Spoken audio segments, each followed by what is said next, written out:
It's time for Exodus. Oh, All right. Well, hello. Welcome to Exodus. Trans angels on the run in a fascist dystopia. Like dice through the dice tower, these are the gays of our lives. A group of therapists, educators, and spiritual leaders playing queer tabletop RPGs in order to embrace our identities, build community, and share the magic of playing queer games with queer people. Gays of Our Lives stream every other Sunday starting at 3 p.m. Central Standard Time. We will play queer games with queer characters and then talk about our experience. Want to know how to use games to build space for your queer clients? Check us out as we discuss how each game can benefit the queer communities we work with. Each season of Gays of Our Lives, we choose a theme within queerness. The theme for this season is traveling and moving through the world as queer. I think announcements is me. So I'm going to give us some quick announcements. Actually, we put 318 is one of our things, but I want to encourage everyone who has not already. There are bundles on itch for trans rights in Texas and for the Ukraine. Wonderful, wonderful games in there that make it worth the $5 or $10 donations. Give But more. give more, give more. There are other bundles that will be coming soon. Good way to give back to some wonderful communities that need support right now, and also play some awesome games. Another announcement we have on 317, so that is this coming Thursday, St. Patrick's Day. We have a new show coming to Cast Gamers. We have the premiere episode at 8 p.m. Eastern of Community Care Playing Your Part, hosted by Renee and Hallie.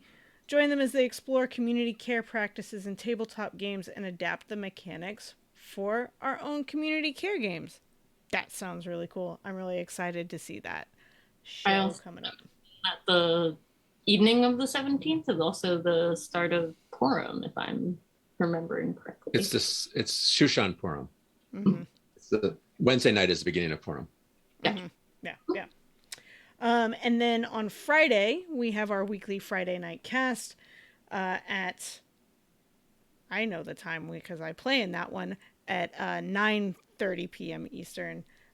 We will continue to travel through the Haith in search of Ollie's parents, who, while not with us, are not lost. Very true. Very important distinction Very important distinction that we make every episode. that Nopi will tell you all about. So tune in to find out what our animal friends are up to next. And then on the 24th, that's next week on Thursday, we have another episode of Tabletop Transformations. Join Menachem and Tanya on Tabletop Transformations with guest Alan Turner to play his gothic tribal horror game Edrigor and discuss applications for spiritual work. Menachem, you got anything else to add? Just that I've been playing tabletop role-playing games for 42 plus years now, and I learned a lot about myself over the years of playing. And I've spent the last several years, learning from y'all about, therapeutic applications, but also saying, how can we use these for the deep spiritual questions of life? And this show is about how we do that and how we can possibly do that. And we're going to have different creators with different games. Ava Alder is going to be on in May, and Tony Vacinda from the Plus One EXP podcast and several other shows is going to be on in April. And Jay Dragon is going to be visiting us. We're going to be playing games with them and discussing the applications. Awesome. I think that's it for announcements for me. I have no idea who I'm passing it to for introducing the game. I think that's Nina. Yeah? Usually is. I don't know. Could be somebody else. Am I Nina today? We'll find out later. No, I think you're Moisha today. Oh. He's part of today. So yeah, Exodus is this amazing game we've been playing, and we're excited to get back to. I know we had an extended break, but without further ado, Exodus is designed by the amazing Erica Shepard, which we'll have a link to the itch.io, I believe, added in the chat. It is explicitly an homage to and interpretation of Transangelic Exodus, which is an album by Ezra Furman. And we'll also post the link for where you can buy that album as well. And then you can also find Ezra at her Twitter, at Ezra Furman, so at EZRAFURMAN.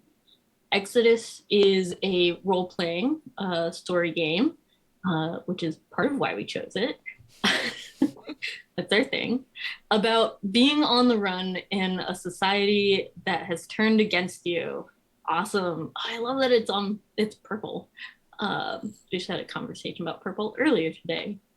It's being on the run in a society that has turned against you. It's a story of angels on the road, making community as they go and trying to find somewhere better.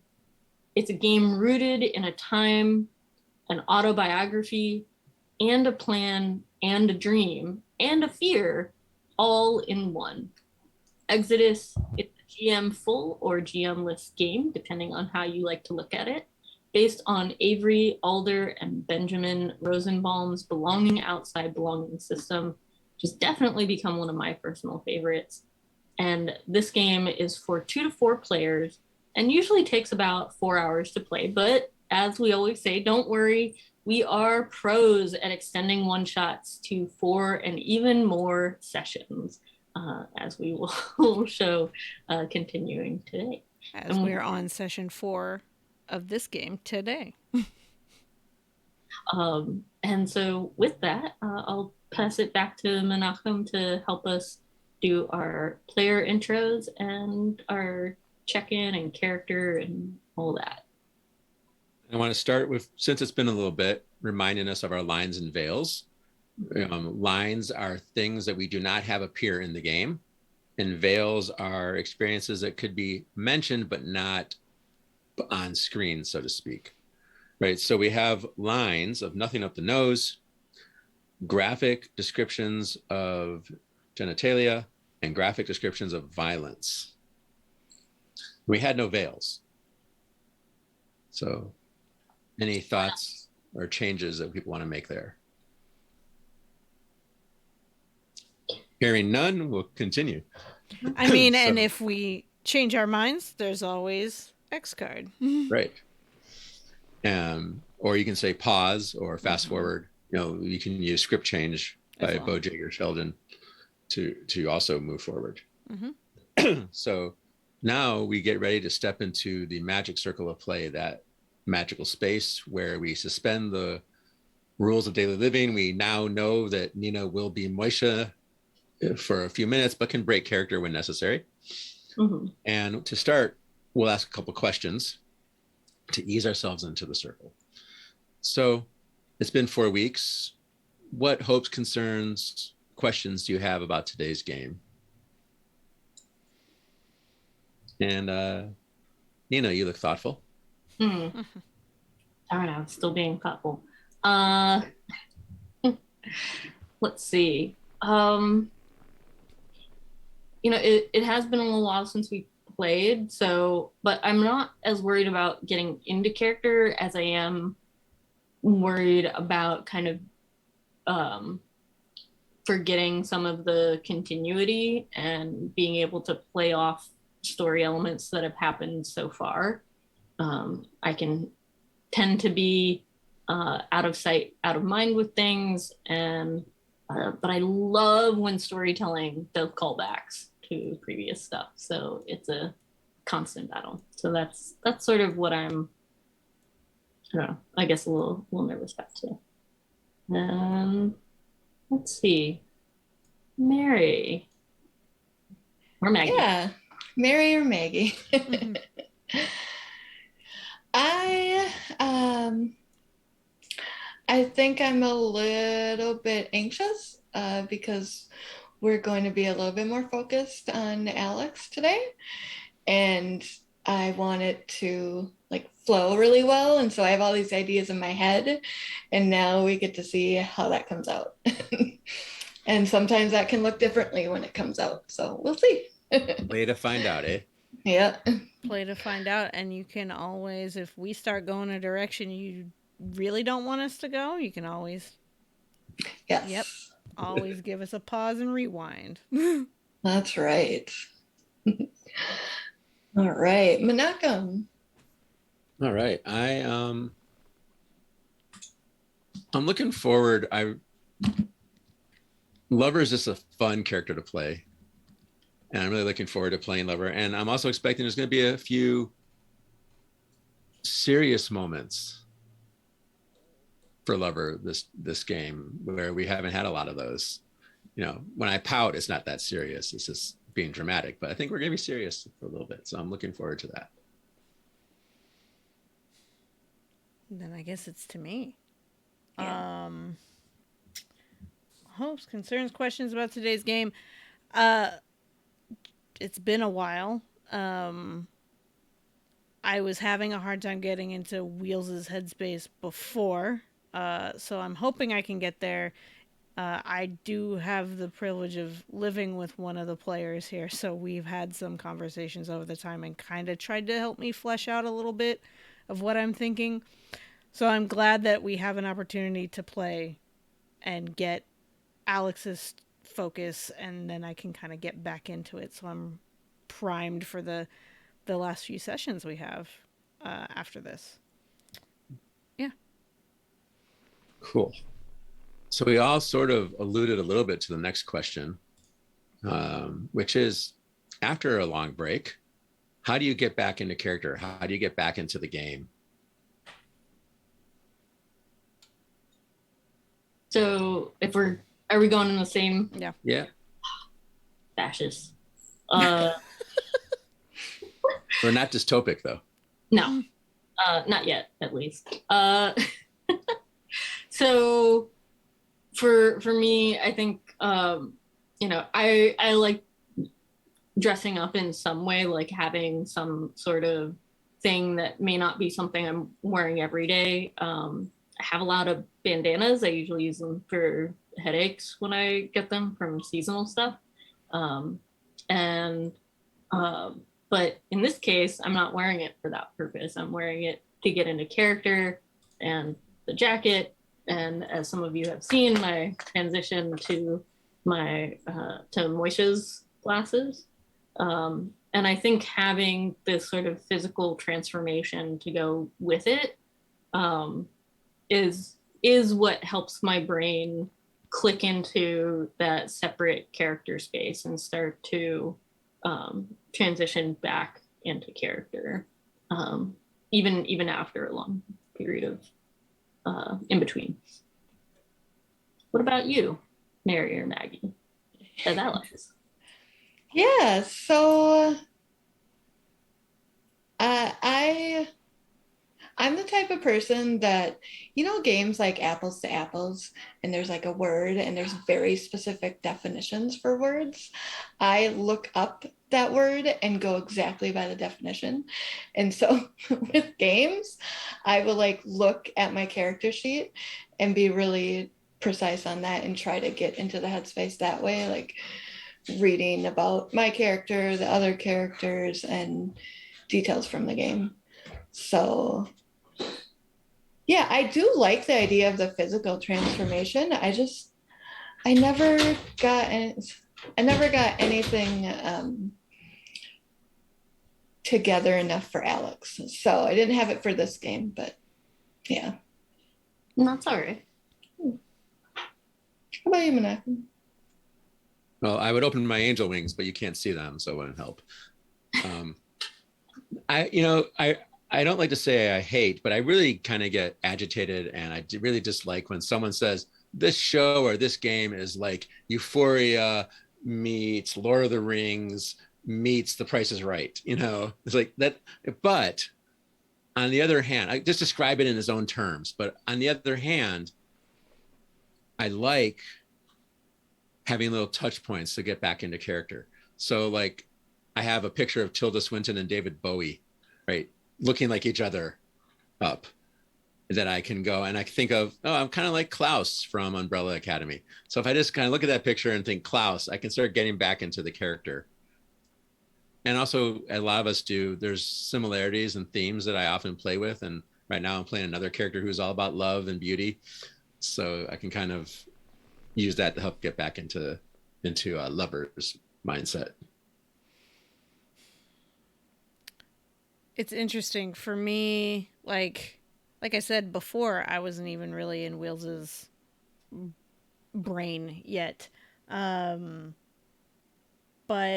I think the idea of sitting here, setting up because I do the back end, so setting up the stream, I'm seeing the boxes come into place on the stream and looking at all the materials. It's kind of like a ritual that I have to go to set up, and I think that helps me kind of get in the zone for playing again.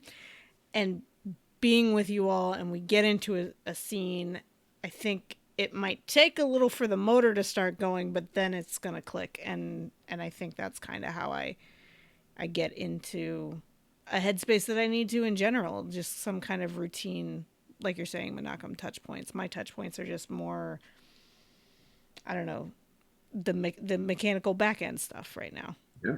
Yeah. That's awesome. The different ways our brains work. Mm-hmm. And now, to get us into the magic circle, we will do the name ritual, the name game, where we will introduce ourselves by our player names, even though we've kind of introduced ourselves already. And then the party will repeat the player names. Then we'll say our character names. And each player will welcome the character into the game. So back to the top of the line. What? Oh, That's you. I was like, isn't that you, Menachem? And then I was like, oh, no. So, my name has been Nina for most of today so far. Hey, Nina. Hi, Nina. And I will be playing Moy or Moisha. Moy. Hey, Moy. Hey, Moisha. All right. Hi, I'm Mary or Maggie. Hi, Mary. Hi, Mary, Maggie. And hello, I'm Alex. Hey, Hey, Alex. Alex. Good afternoon, Alex. Welcome. My name is Menachem, Hey, Hey, Menachem. Menachem. and I am playing Lover. Hey, lover. lover. And I'm Lara. Hi, Laura. And I'm playing Wheels. Welcome, Wheels. Hey, Wheels. I guess that brings And, us and with that, we find ourselves on the road again. On the road again. That is Line what I named intentionally. this. That is what I named this episode. I probably saw that, even though I didn't remember it consciously when I said it. Nice. Yeah, so Does that- last time we left the fair because it was getting a little dangerous there after our rescue mission. Mhm. Potentially dangerous, so we left. Lover is pouting in the back seat. Who's driving? I think I was driving. I'm driving. And Moy, are you in the truck or are you on the motorcycle? Well, I was on the motorcycle with Z. Okay. Mm-hmm. Where is Alex? I'm in the truck. I think I was in the front. I think you're in the front because I'm taking up the You're Yeah. taking up the whole Yeah. back. It's all about me. Nice. And that's a question: do we want to pick up right away, or do we want to pick up with some time jump? I have to pee. So maybe a little bit later down the road. And I can also show off what our road looks like. I've got the map up. So And if we want to stick with the situations, Lara, you're I the am the road. road. I am the road. So So on our map, we made it to the carnival. We went through the carnival, and it looks like we're headed into the great forest of Nebraska and Kansas. Global warming does strange things, don't it? I am the road. I need to think of a good. Well, you said you have to pee. Well, I'm also wheels, and I am driving. Yeah, sure, lover. I'll try and find a place to pee. You I'll mute. just stand off the back and pee over the edge. I mean, you can do that too. It might fly back and hit you. Oh, I love it. Hit Moisha. So yeah, how loud are y'all being in the cab, or can we? You wouldn't hear us unless we had radios. Yeah, Unfortunately. I wasn't sure. Like, are you gonna try and open the window and climb out? I just immediately pictured Lover just like going for it. I mean, if like 5 minutes later we haven't found a spot, yeah, Lover opens the window and starts climbing into the bed of the truck. Okay. I'm keeping it steady, lover. I don't really see a place to stop and well, you want to pee off the side, that's fine. I'm going to take action, leaving myself vulnerable. I'm going to open my wings a little bit for balance. And I'm going to unbutton, because I button instead of zip, I decided. And I'm going to test the wind. Spot, look, see where Moy is. Which way are you aiming at this point? I mean, it depends on, probably off the side. I mean, well, like last you interacted with Moy was a middle finger, so. Yeah. I figured it was a while ago. I've already forgotten. Okay. And I'm going to pee off the side of the truck. And I think Moy's gonna be like, what the heck? So, like, but I know Lover, so, oh man, geez, what should I feel like? Maybe as you were testing the wind, I might say, like, yell over to Lover and be like, I see you learned from last time.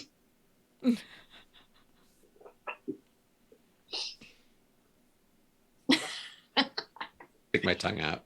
And just in case there's any splatter, I think I'm gonna like rev the bike and go up ahead of the truck. Coward.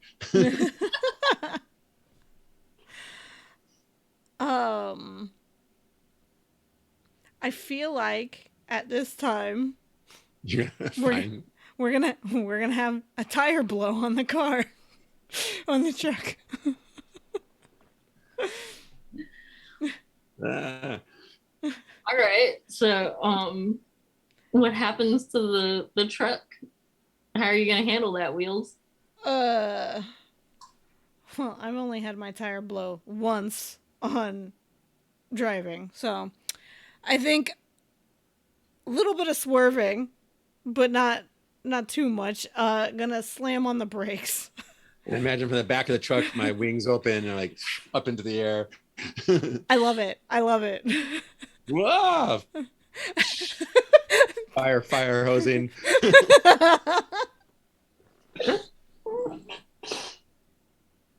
This is great.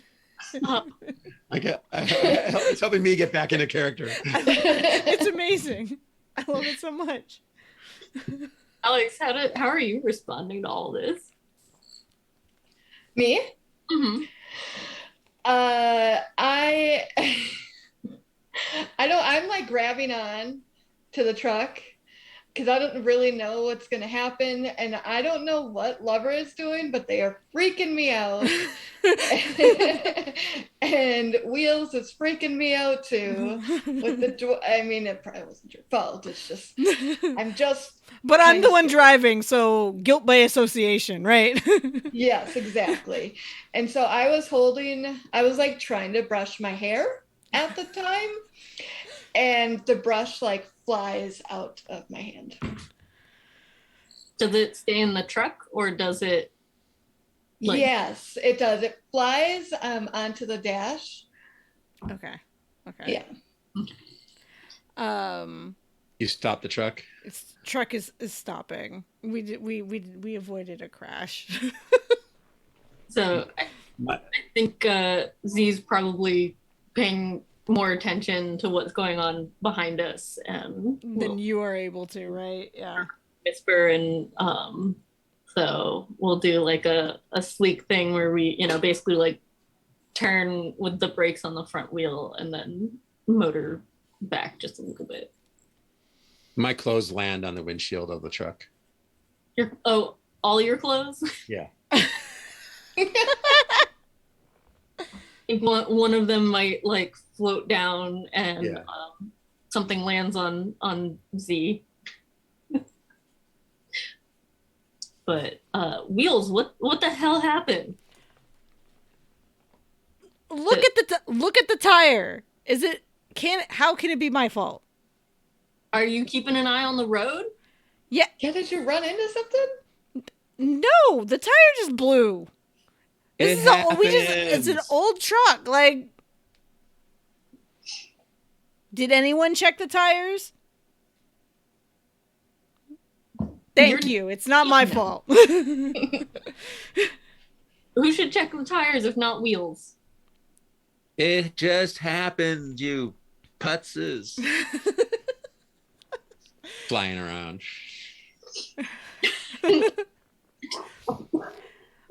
I'm glad you're done, Lover. Thank you. I don't know what we're gonna do now. You're looking nice up there, Lover. You wanna come down to earth and help us out? Parent, you want me to change a tire? Nah, I just want you to be here and look beautiful. I can do that while soaring majestically through the skies. So I think Z's gonna hang back and just like sit on the bike, but I'm gonna get off and walk over, and I'm gonna say I'm gonna motion or like turn my attention to Alex and say, "You ever change a tire before, or patch a tire before, kid?" There's probably a spare right hooked up to the bottom underneath. Mm-hmm. Yeah. I'm like digging up into the dashboard because it like went all the way towards the windshield. Where there's like that dip. Yeah, and so I'm like trying to go get it, and I'm like, what? I don't even know how to drive really, so sorry, no, I do not know how to fix a tire. Do you? This is a Wheels and Moy thing, yeah. Mm-hmm. I was like, why don't you, this might be a good learning experience for you. Every good outlaw needs to be able to fix a tire. All right. Can you teach me? Can you show me? Can I teach you? Who am I if I cannot teach you? Hey Wheels, you checking out the situation there? What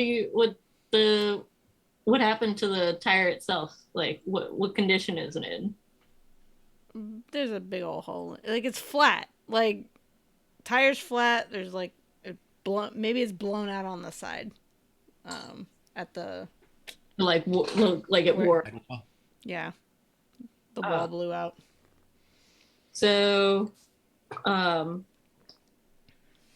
I suppose. I'm just checking my moves. And seeing. Let's see. Alex has successfully gotten the brush and is like holding it down away from them and walking over to watch Molly. So I suppose I will need to use a token to teach a lesson on how to change out your tire. And so we're gonna go into the truck and detach the tire. Is it a spare or is it like a full tire? Don't pickups usually have full size? They usually have full size. Yeah. Underneath. What I was thinking, but just because this is dystopian future, so maybe we do, maybe we don't. I got it from a sugar daddy. Remember, I got it from a sugar daddy. It's a good truck. Exactly. He had cars. Remember, it was fine. Yeah, there were lots of other vehicles. Thank you for the. Yeah, I was like, I don't even remember how we got the truck. It's sort of stolen, sort of borrowed. Borrowed, isn't it?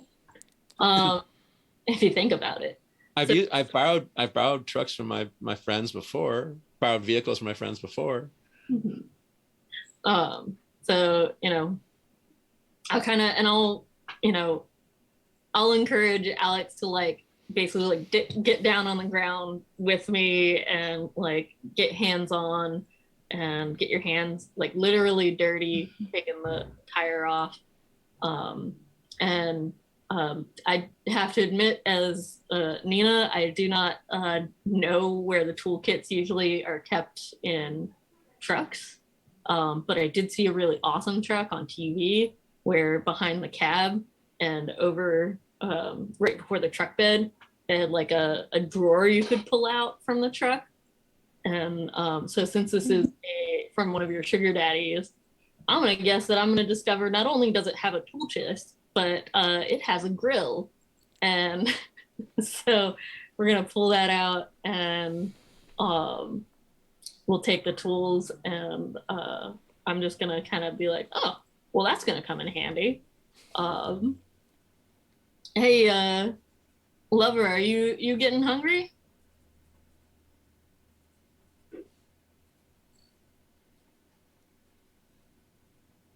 Of course, I'm muted when I say "can't hear you."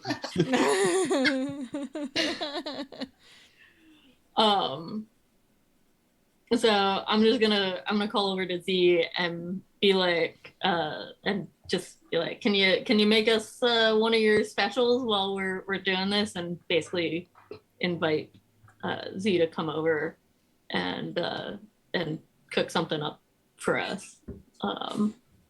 And I'm gonna take off my leather jacket that has the wings, and as Z comes over, I'm gonna put it back on her shoulders and be like, I think this belongs to you, and I think it's a little bit more appropriate than what you were wearing back at the carnival.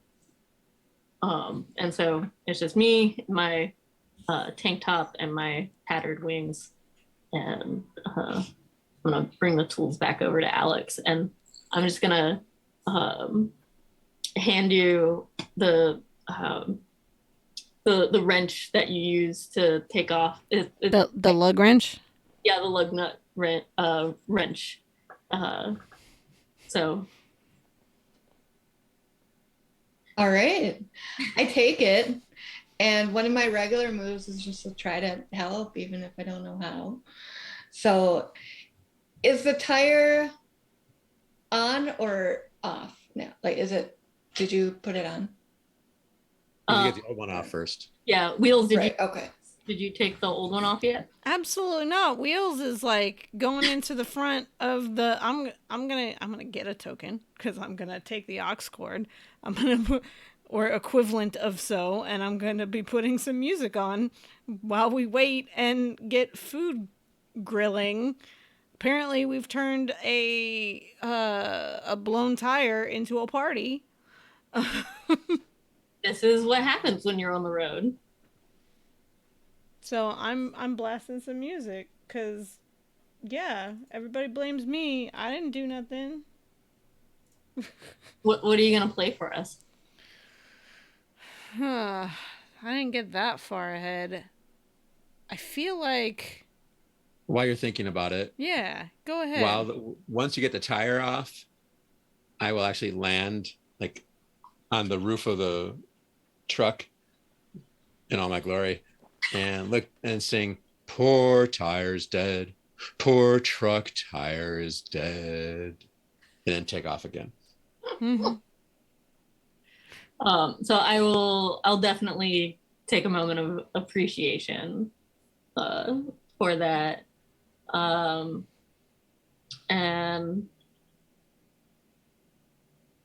let's see. Okay. So Wheels is going to play Nightmare by Avenged Sevenfold.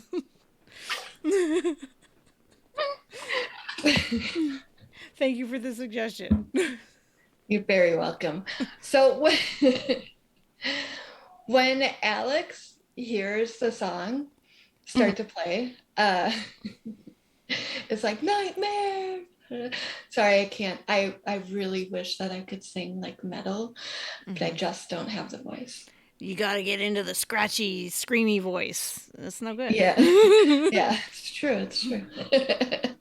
And so Alex kind of freezes and is holding the brush in one hand and the wrench, which they don't really know what to do with. So it's like, okay. And they see the album cover. I don't know if anyone knows what the album cover looks like for Avenged Sevenfold for this one, but it's like, I think this is Avenged imagery, and they have a like bat-like wings and then a skull in the middle. And Alex like sees that in their head and just like drops the wrench in the brush. So I'm just gonna be like, whoa, kid, what are you doing? And kind of look at you to kind of get a grasp on sort of what your mood is. Like, what would I see from my perspective of like what you're expressing? Yeah, so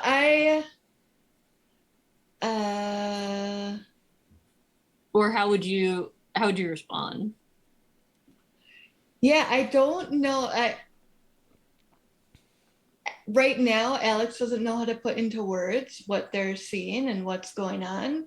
So if anyone is looking at Alex, you can clearly see like they just saw something or thought of something. But Alex just I just shake my head and look around me. But I've completely forgotten about the tire right now. So I'm gonna pick up the hairbrush and the lug nut wrench, and I'm gonna kind of just put the hairbrush back in your hand and close your hand around it because you seem a little out of it. So I want to make sure you don't just like drop it right away. Mm-hmm. And then I'm gonna put my shoulder on your upper arm and be like, like, what's going on, kid? Remind you of something? You okay? And I'm gonna motion to Wheels to kind of lower the volume just a little bit. Just as you're doing that, I'm assuming there's a loud screechy line or two in this song, right? Where someone just kind of screeches loudly in metal voice. Oh, probably. There's like drum. I don't know the song. Yeah. I'm just I swoop down like the grizzly, like look in my face, right over you guys, right during one of those lines. Nice. In all your glory. Yeah. And Wheels is gonna kind of roll his eyes a little bit, but then like nod and turn the volume down. So maybe rolling the windows up in the cab so he can kind of still listen. One of my vulnerable moves is to lie about who you are or how you feel. And so that's, at this point, that's going to be my response to Moira. Um, I, I'm fine. I think, and I kind of like shake my head a little to like get the imagery out. And I think we need to fix the tire, right? So I feel like having been where you've been in some sense, not exactly, but you know, being that young person on the road, kind of figuring stuff out. I'll have a hint that maybe that's not the full truth, but I'll understand that maybe you don't need to confront it right now and kind of glance over at Wheels, who doesn't like to confront a lot of things, obviously. um, and so I'll just kind of say, yeah, why don't you just hold on to that, and I kind of just like help you grip the brush just a little bit tighter for a moment, and just watch and keep, you know, watch and learn. And so I'll just go through and use the lug wrench, and being a smaller masculine type, I will also be kind of using my whole body weight to twist the wrench, like putting it on and then using my foot, and like maybe once or twice I have to jump on it. When they're really tight, even me, 5'11", 200 something pounds, step on the tire iron. I am laughing because the last time Nina and I tried to change a tire, we got everything done except we couldn't get the tire off, and then we had to call AAA to just kick the tire off. Because they tighten them with the drills, Mm-hmm. not by hand, is too much. It's a lot. And so, you know, maybe one or two I have like a secret for like how to use, like set up like a impromptu like pulley lever kind of system to like twist the lug wrench around when we can't do it via weight. Or like maybe I'll have you know, bring Alex over for a moment, and you know, we try to like do it together. But we'll, and you know, so slowly I think I'll try to Slowly but surely you get it changed. get it changed, and I try to involve Alex more, so you actually do learn how to change a tire. Yeah, all right. I am totally into this. We are changing a tire. That is where my focus is. What do you do with the brush while we're doing this? Are you holding on to it? Do you set it down at some point? At some point, I put it in my pocket. Like in your like back pocket kind of thing, or yeah. Cool. And so I think like as you're putting the brush in your pocket and kind of letting go of that, Moy might start to just get a little bit more chatty, and I don't know how Alex feels about dirt and grime and stuff. For Moisha, it's like a second love. So I think Moisha's gonna kind of start to kid around and try and hopefully lift you up, but I don't know how Alex is gonna respond to it. But with like the greasy hands, like put like a smudge print on your face or something. So Alex is still a bit preoccupied in their mind, so they weren't necessarily expecting that, and they kind of jump away, and they're not really bothered by being dirty or anything like that. It was just like the touch bringing them back to reality that they were pretty startled, and they're like, oh are you being funny? Yeah, sorry kid, you know, it's just trying to lighten things up a little bit. I'm cool if like I always got Wheels as a target if you'd rather not. And It's all good. I'll, like, reach in and while Wheels is not paying attention and listening to the music, just kind of like put my whole hand and smudge like across your face. Hey, what? We're gonna eat. And This just is like- when you hear a shout from over the trees and then a splash, Did making it? it all about me, right? Mhm. Can we see you or what happened? No, you heard me, like you saw me go off to the side, and you hear a splash from like this, 100 Okay. yards away from the truck, 100 feet even. Oh, So I know Moisha's quick to act on things, but Wheels, why don't you go wash up and check in on Lover? Yeah, I think I'll do that, Moy. Thank you. My face. And Wheels is gonna go in the direction of the sound of the splash. you're gonna encounter a dirty, muddy, wet Lover. My And- favorite. No, covered in dirt and twigs and mud. Lover, Not quite clean. you look like you crawled out of a forest. And I'm gonna stagger back towards the truck like a zombie.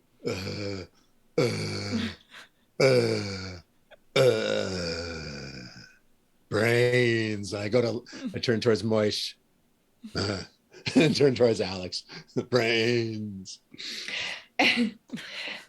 Alex like there's like a switch that flips and Alex like jumps away and is like, what is happening? I don't know if I can swear.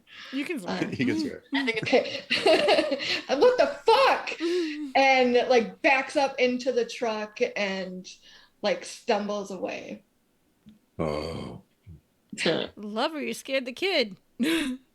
Oh. so But the kid has all the brains. Probably has the most brains out of any of us here. Sorry, Alex. I just got Alex, all like, muddy won't- and I thought I'd play. Alex will not meet your eye. Mm-mm. so And I hug Moish. Moisha's gonna embrace you and be like, and Okay. thank you for the mud, my friend. I better go clean up. Yeah, why don't you take Wheels with you? Wheels is already going. Yeah. Mhm. Yeah, so now you gotta There's a nice pond over there. was like, I think we'll wander over with the food when it's done. Why don't you guys take a break? Okay, so Wheels and Lover are going over there, and Alex is with Moisha Mhm. And see. at the truck.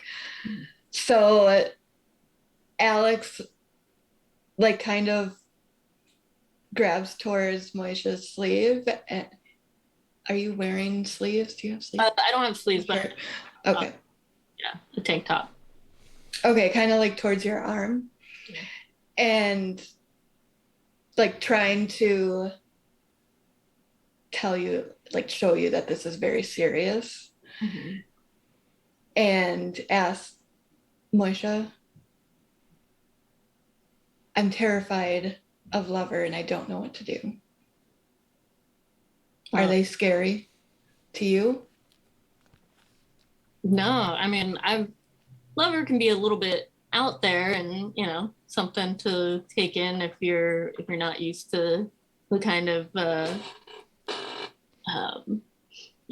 just right up front kind of person that Lover is. But I haven't personally known Lover to be scary or terrifying. But maybe we should talk about it, and I'll kind of I'll pull the back of the truck bed down and I don't know about you, but it often takes some hefting to get into it. So I'm gonna kind of calmly check to see if it's okay for me to kind of grab you, like, and not like grab you, but like, Yeah. you know, put my Hook you up. hands around you and help lift you and like set you on the back of the truck, and then I'll just kind of like hoist myself up and sit next to me, and I'll kind of like nudge you with my shoulder and my leg that are closer and say like, well, why don't you tell me a little bit more about that? So Lover or Alex is totally okay with Moisha like doing that, and it's kind of even not aware, but they're oriented towards Moisha now, so it doesn't startle them or anything. And they kind of like bring their knees up and hug their knees a little bit, and then look at Moisha and say, I think Lover wants me to die. Whoa, there's some deep thoughts there. What do you? Is there something Lover's doing that's giving you that impression? No. Not in this world. I had a dream before I met everyone. Yeah. Yeah. Okay. And the dream was Lover. And Lover was like inviting me to death. Hmm. And I don't know what that means.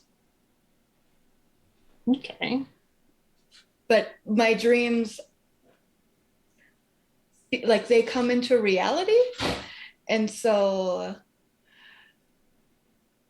What do you mean by that, kiddo? like, sometimes when I have a dream, they're not like these unrealistic things. They're just things that are going to happen or could happen. And it doesn't feel like it feels like something that's going to happen. Hmm. I think I'm gonna die. Well, I mean, I think we all die at some point, but you know, hopefully it's not Lover, and hopefully it's not anytime soon. Um, but I get that sounds like it can be quite terrifying what you're feeling. Um, has this happened in the? It sounds like you've had some experience with some dreams coming true. What what's happened before? Yeah, like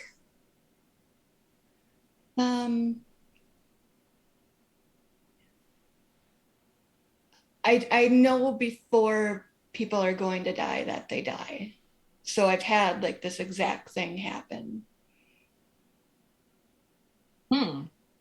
And so now I know it's me who's going to die. Is, is this why I found you on the side of the road? Yeah, I think so. That's some heavy stuff. Yeah. How do you feel about death and dying? What does that mean for you? I mean, obviously it seems like it's pretty scary. Yeah, it feels really scary.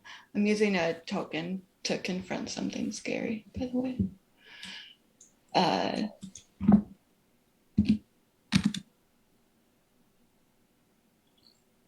It's almost like I didn't when you found me, I didn't care that much. But I kind of like, well, I liked hanging around you guys, and like being around y'all, and now I feel like somebody cares about me, and I don't want to leave the three of you. And is that what death means? That I'll leave you? So I think because I have no tokens right now, I'm gonna do a vulnerable ask to Mary or Maggie about your character and ask, would I be safer traveling without you? Hmm.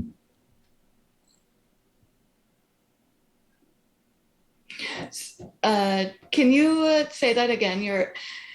Nina's asking Mary. Yeah, Nina's asking Mary a question out of character. Would Moisha be Moisha safer traveling without Alex? No, Alex.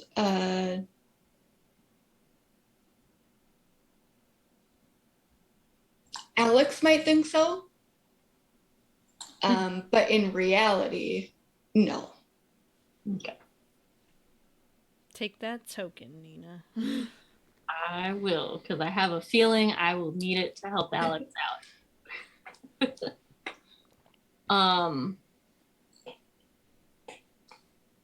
So, oh, I also realized that I accidentally deleted my lore on our spreadsheet. Characters. Oh, no. But I think it was like, ask me to tell you a story. It's a story. Ask me to tell my story or experience. You wanna add that in while we're... Yes, I'll do that for you. But yeah. I appreciate that. Oh. So, do you recall the last line you said to me in character? Oh, Or... no. That's okay. All right, I'm not alone. That's all I need. You don't want to leave the three of us. Is that what Oh, death yeah. mean? Oh, right. That I'm gonna that I have to leave you, or something like that. Yes. Very much appreciate that you're able to run that back for us. So I'm just I'm gonna take the sunglasses off, and that's how you know I'm leveling with you. Ooh. And I'm gonna like slide off the side of the truck, and I'm gonna like put my hands to the side and then kind of look down, but say, sometimes it is the people we lose in one way or another that's kind of like a death. And I'm gonna look over at Z and then look back. But sometimes there's life after death. And I have the sense that I've lived maybe a million different lives sometimes. I think that, when you spend a lot of your life maybe not knowing what happiness is, then I think a lot of us have been there. It sounds like you've been there. Mm-hmm. Once we finally kind of figure out what happiness and having people that kind of give a shit, people that are your ride or die, then we're vulnerable. And sometimes that's scarier than just being unhappy. And Lover's really good at doing that to people. And I'll kind of chuckle a little bit in character as well. And So I'm gonna like put a hand on your knee and just say, like, you know, I know that sometimes you've been hesitant about being around Lover, but aside from that muck monster that just walked up, has have you felt this way about Lover before? Seeing that the dream was before we all met up? Yeah, I was really uneasy. But I think it's like you said, I didn't really care. I didn't really have much to lose, so it didn't matter. And I feel like every moment and seeing that the four of us are together, like I start to care more. And that makes me more scared. And now I'm like, I just can't stop thinking about that dream. You know,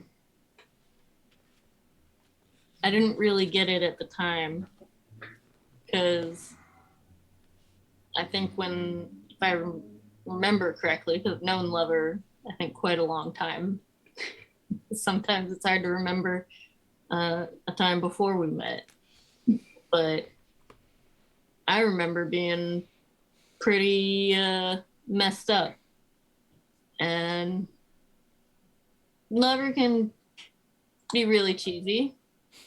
But there's, you know, one of the things that that they've said to me before was, and I thought it was complete bullshit at the time, but you know, give it time, and maybe it won't feel that way.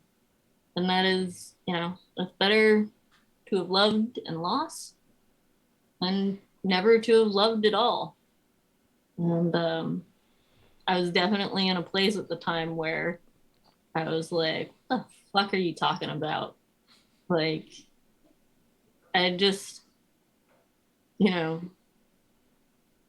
Z over here saved my ass. And we're pretty inseparable. And then circumstances just kind of took us away from each other. And all I wanted was to never loved in the first place, so that maybe I wouldn't have to care, kind of like where you were. But, you know, you hang in there, and you'll see this crew's pretty solid. And with that, I kind of put a hand up to your face, like when you're comforting like a younger person, and then but then I just give you like a little extra like tap on the cheek, just to maybe not get too serious. Alex wants to look tough and brave around Moisha, I think, a little bit, and like turns, wipes the tear away, and smiles and just kind of nods. There were a few moments where I wanted to throw this in, but didn't want to interrupt the conversation. But I think at key points during that, you hear Lover and Wheels laughing and giggling and splashing in this water. Just having a blast. Like moments when you're like, I'm scared of Lover. And there's all this fun and laughter, just like echoing that, like, we're safe. And You good. got me good with that splash. Exactly.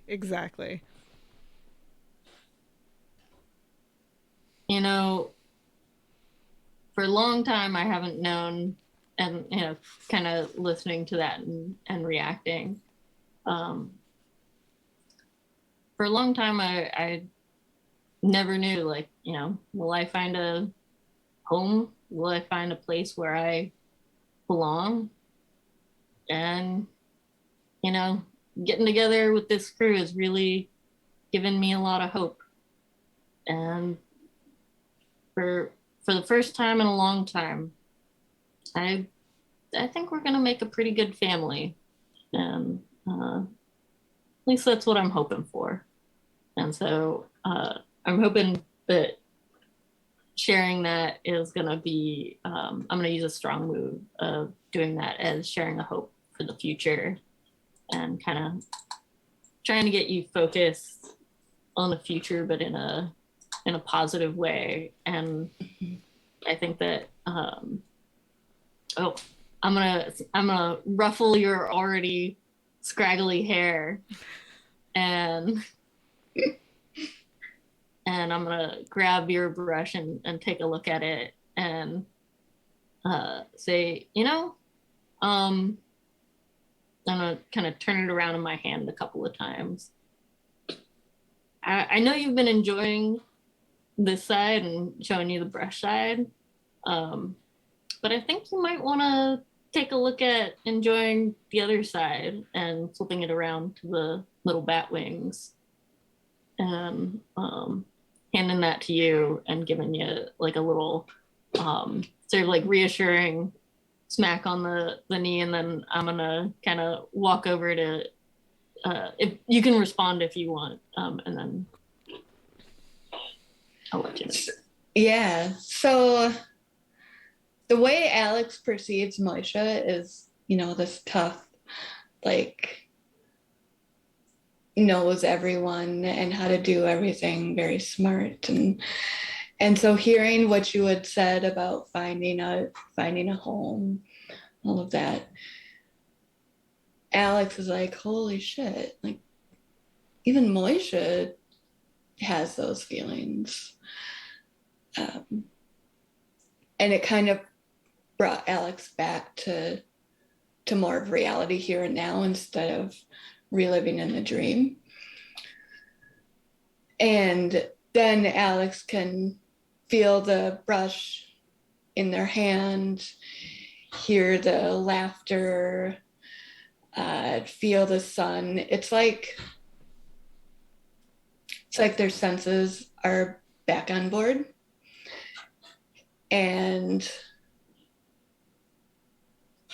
they take Moisha's advice, I guess, and look at the bat wings, and they're kind of like tracing them and playing with the brush a little bit, and it opens up to the mirror, and Alex turns it around and swears that there was a bat or something behind them, and so they're like, what is happening here, and closes the brush and is very confused, but also back in reality, and I guess in a sense and their mood is lifted. So while you were having that sort of moment, which seems a little bit more private, Moisha went over to Z to check on the food, and you probably saw Moisha's tattered as fuck wings also. But then Moisha and Z are also kind of laughing and joking, and after you have that moment of your senses coming on board, we're gonna see, I'm just gonna kind of jokingly say orders up, and gesture you over to help carry this boatload of food that Z has put together, and go meet back up with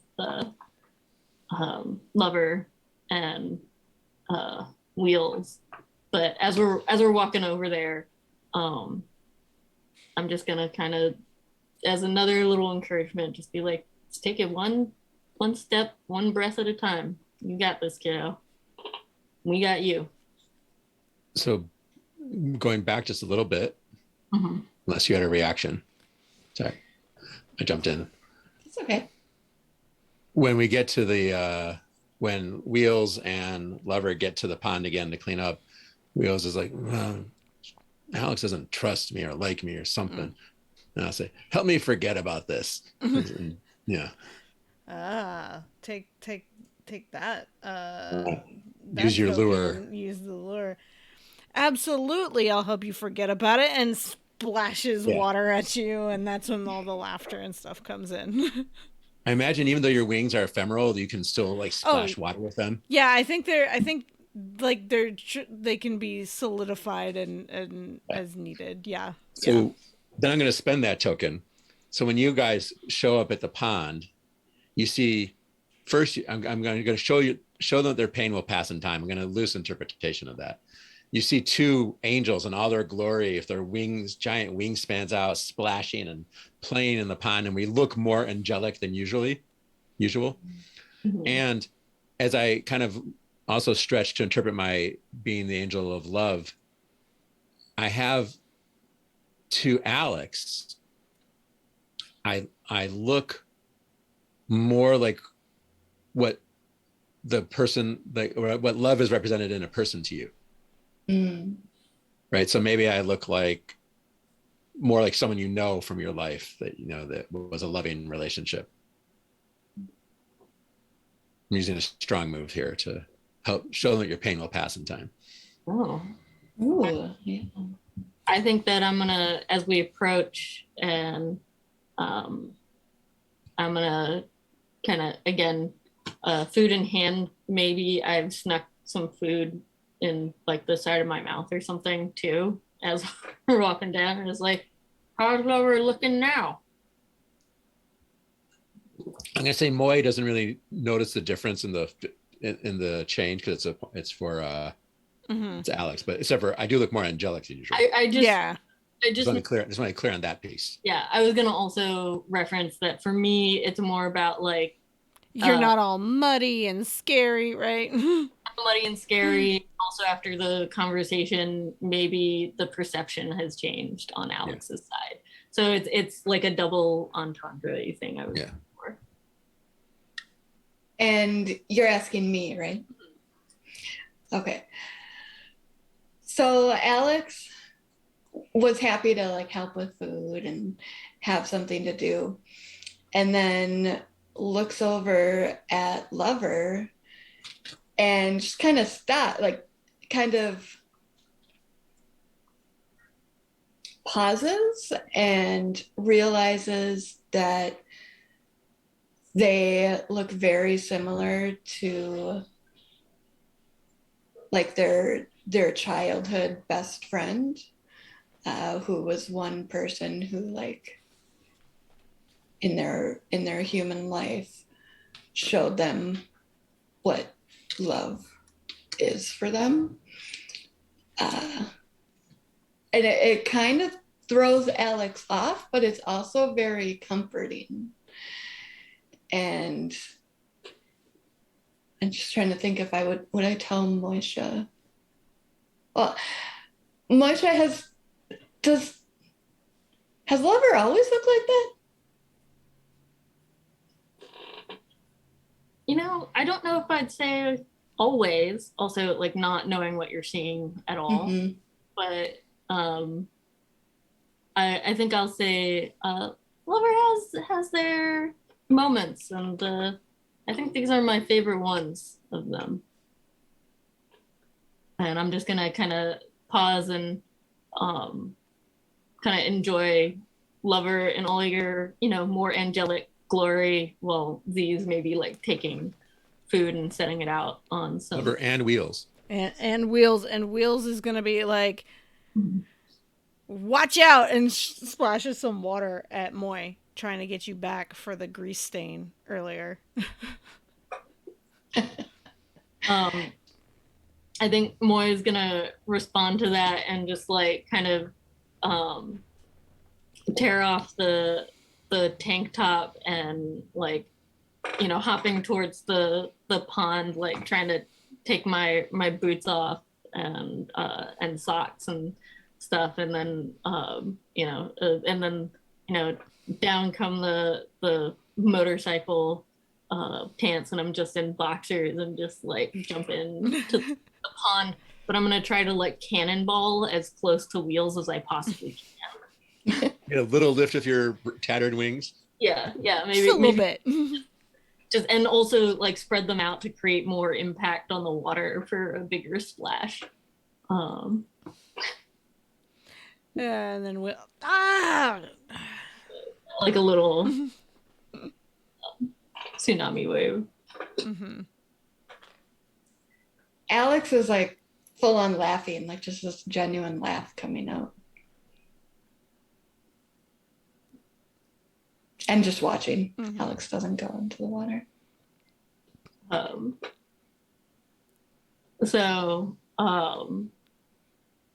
think that I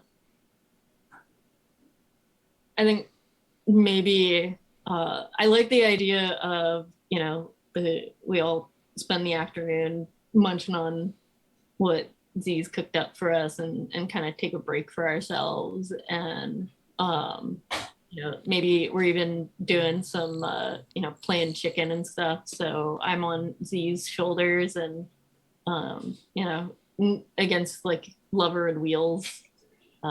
I'm guessing Lover might be on Wheels' shoulders, but I'm also the opposite. that tracks. Because I know Lover's got a spicy side. Eventually, I'm just gonna kind of step out of the water, shake off my wings because they're feathery, wipe myself down, and go lay. I'm assuming there's a blanket, right, and a picnic set up. And just kind of go lay down, enveloped in my wings, and rest on the picnic blanket. I think at some point I might kind of like sit on a rock and just watch Z kind of chilling out in the pond, but I'll like put my little tattered wings out to dry like an anhinga, sitting. I don't know how many people know that bird, but they like to sit in sun because they also dive underwater. And they gotta dry out like their a wings. cormorant. Yeah, like those. Yeah. Or a cormorant, yeah. Also does that. So with my legs tucked up from afar, I might look like a little bird.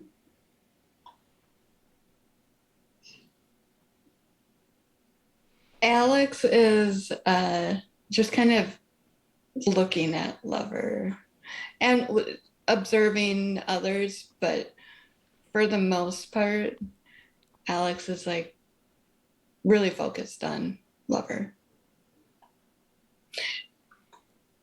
I try to ignore you for a while, but go ahead.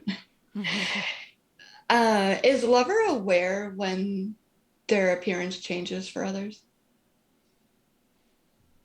I think it's a mostly, but maybe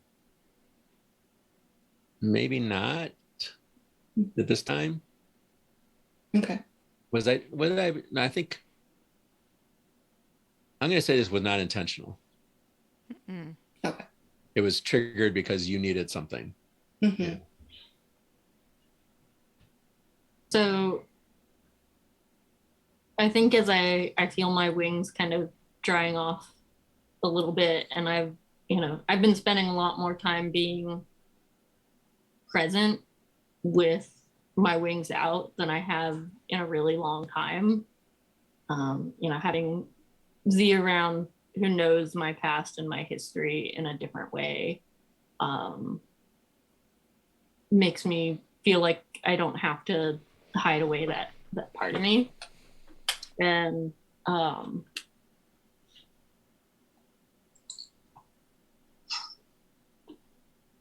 maybe I feel like maybe I'm gonna misinterpret why you're staring at Lover and just kind of assume it's the more angelic beauty. And I forget, did we talk about anything having to do with Alex possibly being an angel, like I guess this is out of character. I can't remember if we've talked about that in the past. right now, Alex is not aware. Trying to think, did they?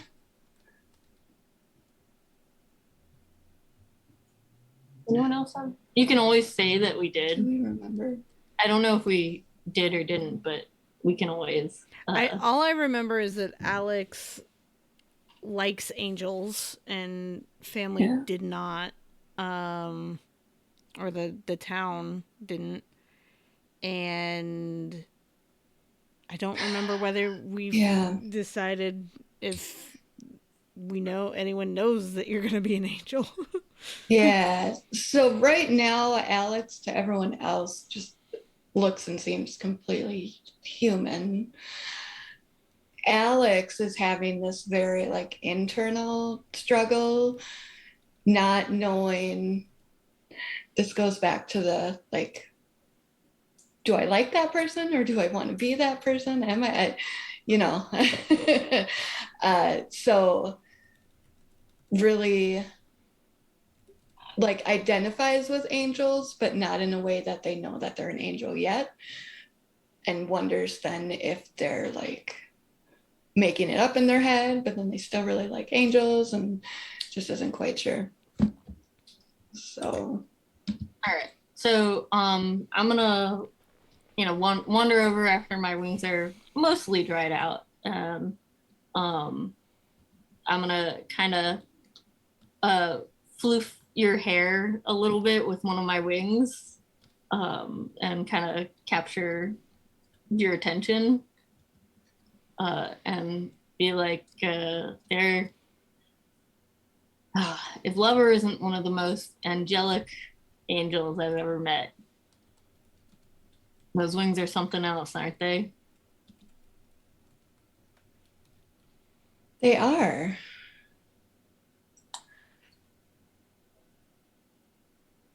But Lover just looks different.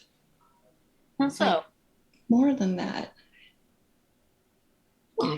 I had a really such a good friend.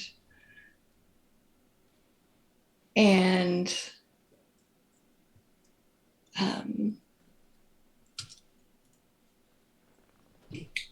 Lover looks like my friend, but didn't before. Does that make sense? Every once in a while,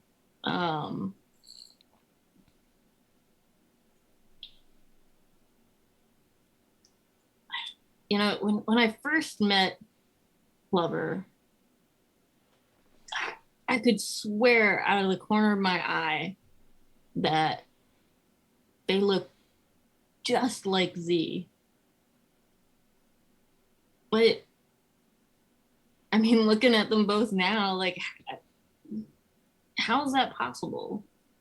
Then again, I've seen Lover do some unexpected things, and they never Is this within earshot? surprised me. It's within earshot. Uh, like peeing all over while flying just now today. Wheels has to break some tension. Doesn't like the series.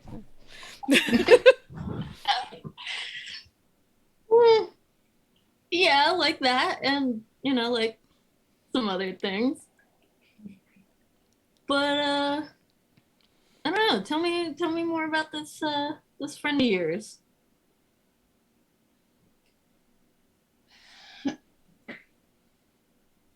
When we were together, it just felt right. And like she saw me and I saw her. And it was like this feeling of love. It's the only time I've ever felt it. Ain't it something else to be seen? That's the truth. And I think it makes sense if Moy knows a little bit how my things work, that people tend to feel love and whatever that can happen. And like it'll almost kind of be like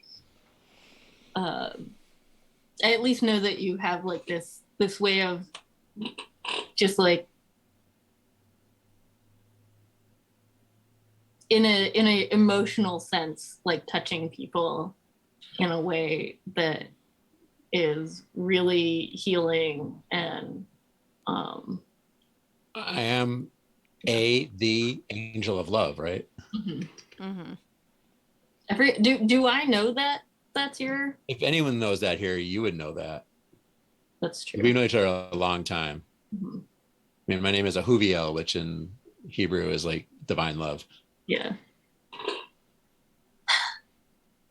So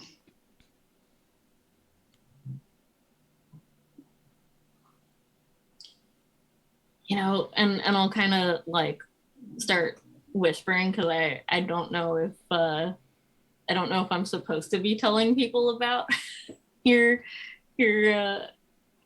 sort of secret identity, which I don't think you keep a secret in the sense of the way you put yourself in the world, but just maybe if people know your identity, maybe it changes the way they. Yeah, I don't hide it. I just don't always talk about it. Right. Yeah. You're not like spending your time coming out every second of every day.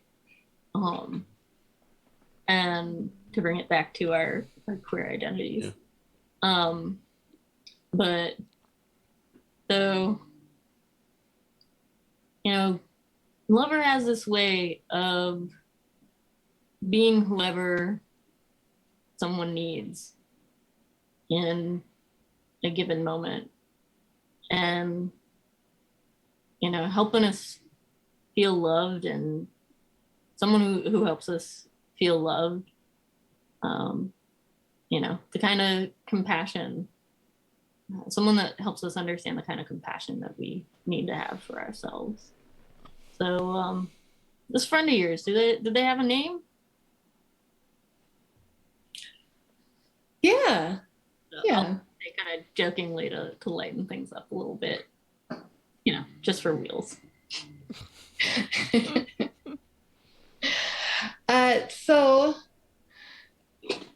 her name is Jameson, and this is really making me feel like I can trust Lover in a sense, which feels really weird to me because of my dream. Do you think I can trust Lover? I think you can trust Lover. I've always put my trust in Lover, and I just kind of look back at Lover and just smile, something that makes there's probably one, if not like 20 stories behind that. And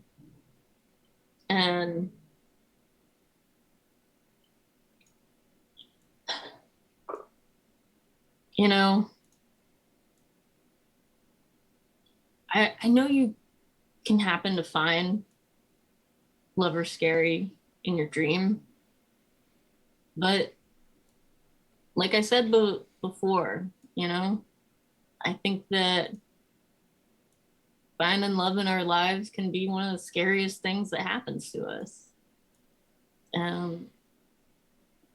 So I think that's what people don't always get about Lover. They're they're the real thing, if you get my drift. Yeah. Alex is picturing Jameson. And finding love can be the best thing. And I think that's why God put the Lover on this earth.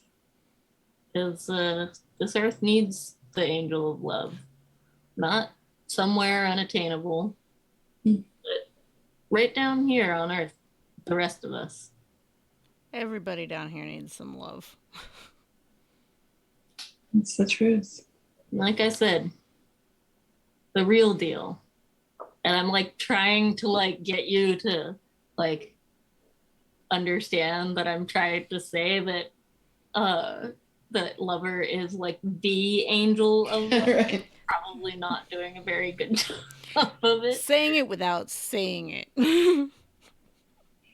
And being human at this moment, Alex probably doesn't know that there's like certain types of angels, or I don't know. I guess it depends on how much humans know.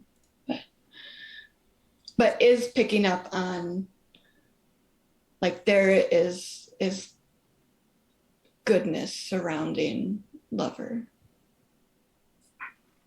And I think from there, I'm gonna kind of shift over and be like, you know, there's all different types, just like there's all different types of people, and I'll kind of like nudge you because I don't know one way or another, but I want you to feel included. And I like so, and I'll kind of go through and sort of give an explanation of like you know, Zipporah, I think she was meant to be my angel from the beginning. You know, we've been, there's something when I met her, we'd been through a lot. Just knew it. We've been through thick and thin. It's practically like we marched through a desert together. Mm. And Wheels, I don't know. Wheels, are you the angel of music or the angel of avoidance? Shut up, Moy. You know I'm the angel of music, and pulls out the drumsticks. And then me, just a traveler, but pretty angelic one. You kind of feel like a guardian angel for me. I appreciate that. You know, we can all be different types to different people. What about you? You were an angel. What do you think you'd be? Sadness. I'm like the opposite of Lover. And yet, look at how much happiness you've brought to this little family of ours. You know, unlike most angels, I think that the day I got my wings was probably one of the saddest days I've ever had. Can you tell me about that? Oh, can I tell you a story? Take that Yes. token. Take that token. Mm-mm. Now you're in for it, kid. So I just want to check something because I know I'm still at 0 tokens, and I'm like, oh, I can't stay like that. I'm too vulnerable. So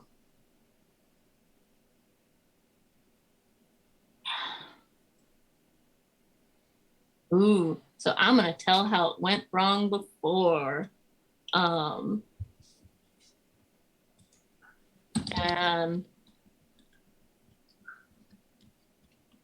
say that, you know, there's something odd about the way that I was. I always felt like an old soul, even as a kid. But I always felt like there was something missing. And then There was a time where you didn't have wings. I'm just realizing that. Okay.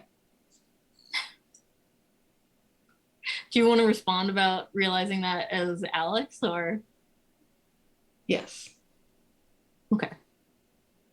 You know, most of us, there was a time, there's you humans have this phase of, or this phrase of, you got to earn your wings.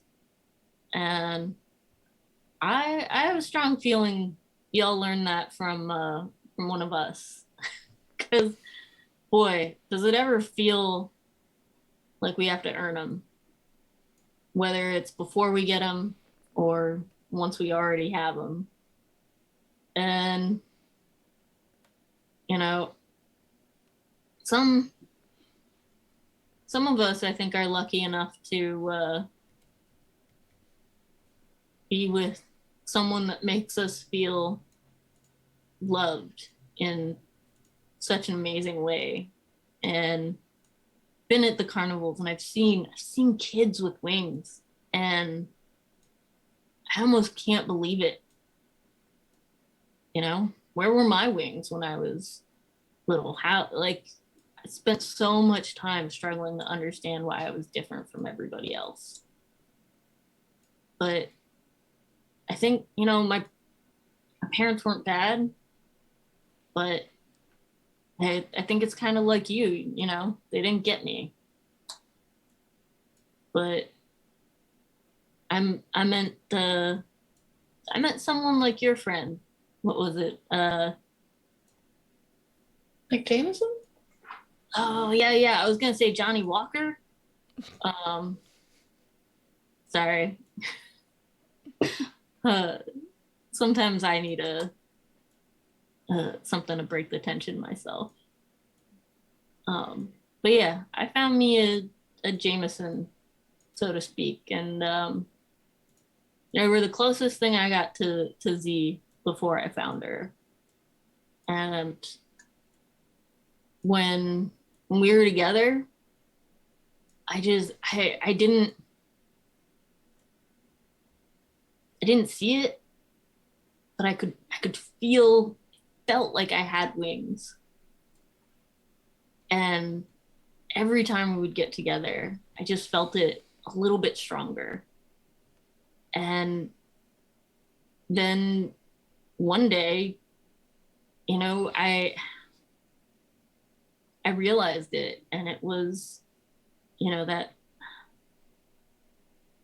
that first time that someone says I love you, and you realize that you say it back without a hesitation. And that's when it happened. And I didn't feel really conscious for it. But the next thing I knew, I was sitting kind of awkwardly, not really, like, I hadn't sat down there, but I just kind of like happened to land there. But I was on top of the chimney and looking down, and there she was looking up at me. I'm freaking out. I'm like, how the hell did I get up here? And the next thing I know, I kind of feel my wings again. And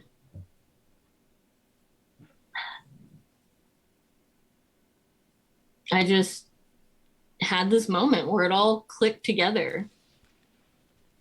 And I swooped down and I just, hugged her and twirled her around, and we just looked at each other, and I knew, and we just, took off, and we went soaring through the skies, and it was the greatest feeling. I really wish I could do that for you. And I kind of flap my wings, which are, clipped down enough that I can't do a whole lot of lifting anyone very far off the ground. And then I think the town saw us, and that's how our parents found out that we were meeting up, and let's just say it kind of went downhill from there. But I think you could sport some pretty hellish wings. Pretty hella awesome, if you ask me. Alex, Alex is really grateful that you shared that story, especially it's like related to some painful things. And like is just mind blown, like just staring at you, and then looks over at Lover, and it's just, yeah. Should we take a break? Take a break. Sounds like All a right. good time for a break. So for our viewers, we'll be back in, what is it, 15? Yeah, right at 5. Yep. At the top of the hour. All right. We'll see you then. Thank you.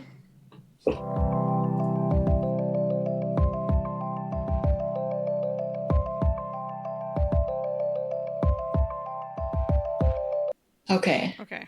We got to do things. Play a game. Yeah.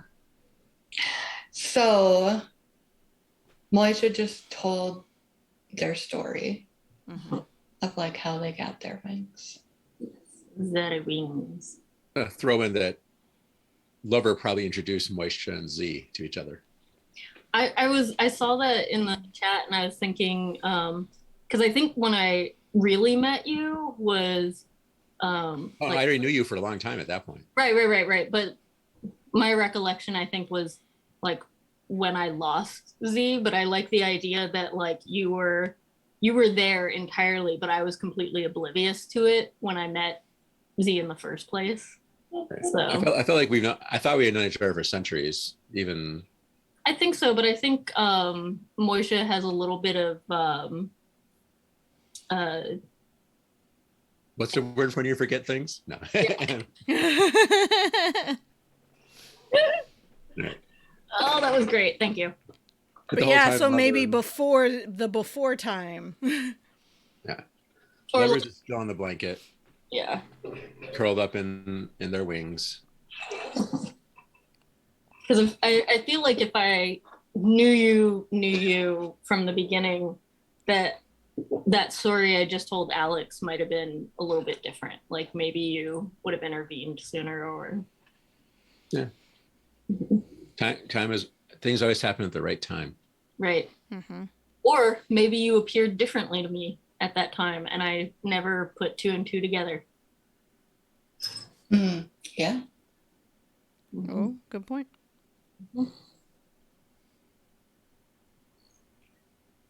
So how is Alex dealing with this whole, like you were mentioning earlier, like both you and Alex were dealing with realizing that I haven't always had wings. Yes. Yeah. So and so Alex is having these thoughts of a lot of thoughts. Potentially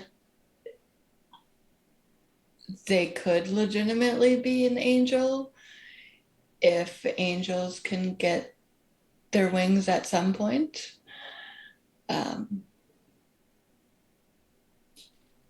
Obviously thinking about Lover too, and Lover's appearance, and so there's like a ton of thoughts going through Alex's head right now.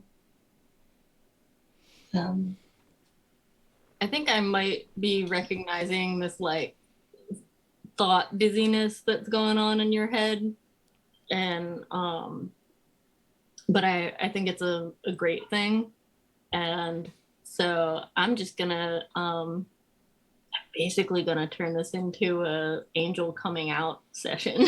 If you all are okay with it. And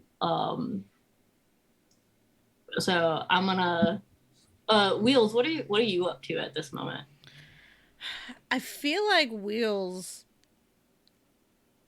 has heard your story before and was kind of like in and out listening and like humming a tune to himself and just kind of trying to enjoy.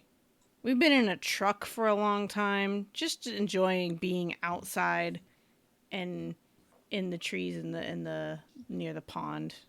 Um, yeah, Okay. feeling the breeze.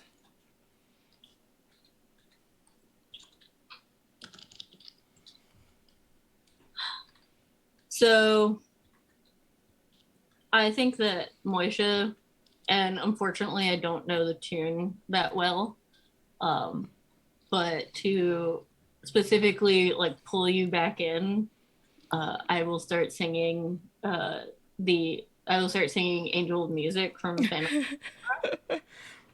That's probably there. We can go with that. That's the tune. I am not going to. Also, we can't for very long because royalties and intellectual property.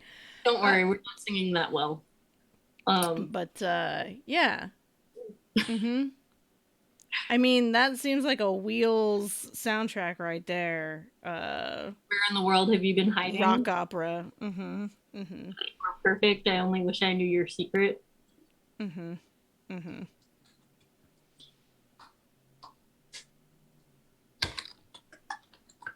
So, how are you gonna react to that?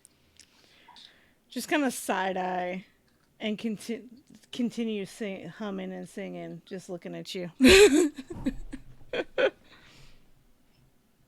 And so I think I'm gonna stand up because I imagined we were like sitting down together at one point, and I'm gonna like put my hand out to Alex. I take your hand. And so I'm just at that point, I've been pretty gentle with you so far, and at that point, I'm just gonna kind of tug on you, and I'm gonna wander up and go over to one of the rocks that's kind of like high enough that it's like low diving board level, and I think this pond might be maybe there's like a deeper section over there, and so I'm gonna kind of hope that at this point, as we're running over, I'm just gonna look back at you and be like, do you trust me?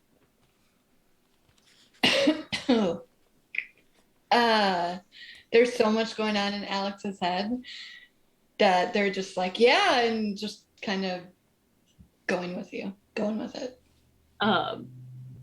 And so right as we get up to the edge of the rock, I'm gonna kind of use my momentum to have you kind of stumble forward and It's good timing. Albus stumble forward. leaping forward, and we're gonna take and so I'm just gonna kind of as you stumble past me, I'm gonna be like, it's time for a leap of faith, and we're gonna like I'm gonna kind of just grab you just a little bit lower than your armpits, just to make sure that I can make sure I steer you to the right place and I don't like throw you into the rocks by accident. And put my wings out to get us there, and just in addition to the little jump off, I'm gonna kind of like lightly toss you directionally, and I totally am going to throw you a little bit towards Wheels so that I can also get Wheels soaked one more time.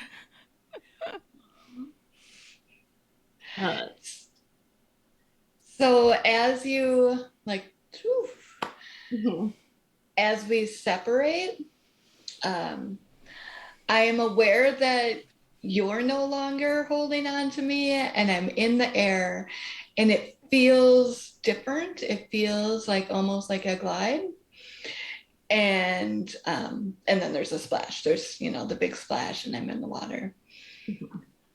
And I come up, I'm like, whoa, that was like really shocking. And I'm gonna land on the other side of Wheels, so as to just like continue to have fun with this.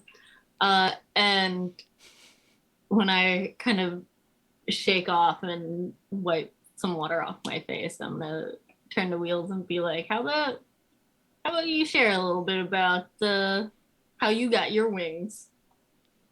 I remember it's pretty entertaining. You have a story too? I mean, it's. I don't. Boy, you know I don't like talking about all of that. Oh, come on. You must have told this story a million times. It isn't like this is something that, didn't you used to use it as a pickup line? A pickup line? Yeah. To avoid thinking about deeper things by being with, having a night that you I can. mean, the story I tell everybody is I just like fell into a neon sign and then here's my wings. What kind of neon sign was that? That I mean, that just a neon sign. You know, like they have outside, like theaters, or all those signs in Vegas or Did it bars. say something, or like wasn't it of something? Of something. Yeah, like sometimes they have like um the like in Vegas they have like a lady like kicking her leg and or something Oh, right. or said something significant. I don't know. They always fell for it. I mean, I always told them that it was from some showbiz like musical, that the one I was just singing, Phantom of the Opera. Ah, yeah. It was like a big mask or something, wasn't it? Mm-hmm. Mm-hmm. Yeah, that tracks. Yeah. But yeah, it's not that big a story to tell. But come I on. have told it so many times I don't even know if it's actually true anymore. Do you remember how old you were when all that supposedly happened? I don't even want to know how old I am now. Check-in time. Are Lara, are you good with the direction this is being moved in? Yeah, I just don't really have a plan. So Okay. Thank you for checking in. yeah. Um, and so, like, as far as I know, I think the lover has always had their wings. So I don't know how um, comforting that may or may not be. I was born this way. I love it.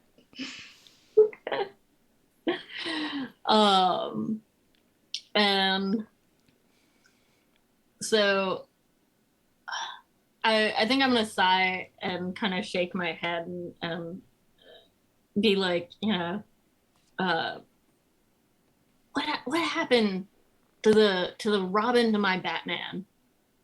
And I'm gonna look at Wheels. Like we used to be like peas in a pod. Then you started wanting to talk about stuff. Like you want to talk about stuff right now. What's so bad about talking about things?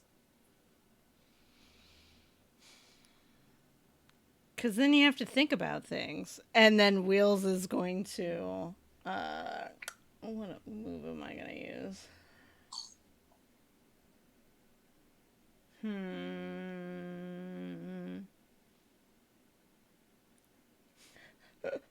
I don't know if it's exactly dangerous, but Wheels is gonna do something dangerous to stop wandering thoughts and just run up the rocks and jump into the water.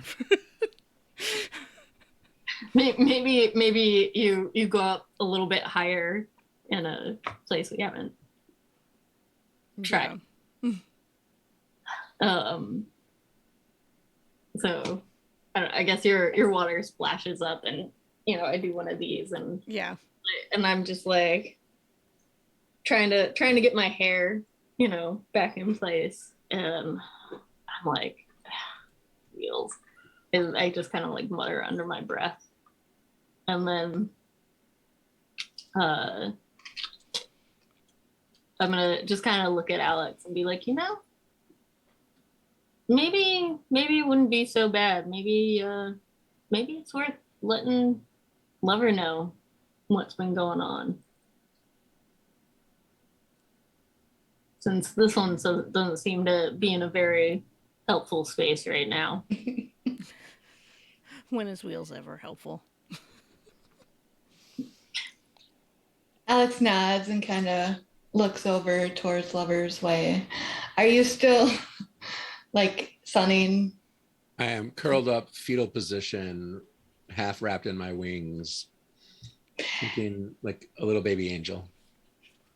Have you heard us talking? I don't think so. Asleep. Sleep. In their own world, So I'm gonna go swim over that direction and kind of bring Alex over that way. And then I'm gonna take a big gulp of water and Pond water. yeah. I'm not gonna swallow it. What did I just say?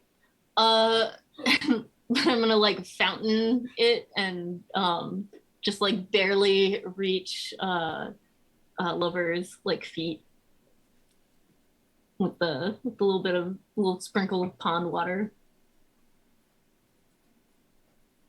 Nothing.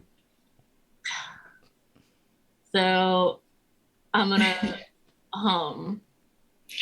What's Alex doing? So Alex like pulls on Moisha's arm and says, I think that I need to do this. and I'll just kind of like back up and like just like usher you forward to Take it away, kind of. Yeah. take it away, yeah, and just kind of slowly like swim backwards. So Alex takes a deep breath and then like walks up to where Lover is. And I think Lover looks like Lover again. Which is very confusing to Alex. Maybe a hint of what you saw. Yeah, they're kind of like reaching out to touch your hair a little bit because they can still see the like almost blonde in what color is your hair? It's that kind of that whitish picture that's in the picture of Yes. Tilda Okay. Swinton, David Tilda Swinton. Bowie. Yeah. All right. So there are parts where this like darker blonde appears for Alex, and Alex like kind of reaches over to touch your hair a little bit. I think as you get real close, do you actually touch it? Yes. Yeah. And I open my eyes. Hey, Lexicon, which is a nickname from your childhood. Oh, yeah. Hey, kid, how are you? Hey, Lexicon, how you doing, kid? Who are you? How do you know that? Rub my eyes. How do I know what, kid? My nickname. Just came to me. I don't know. Do you change your appearance?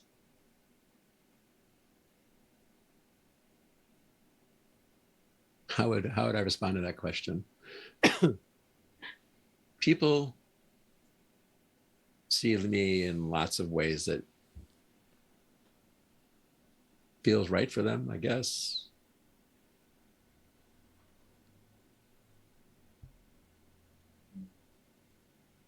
Did you know Jameson?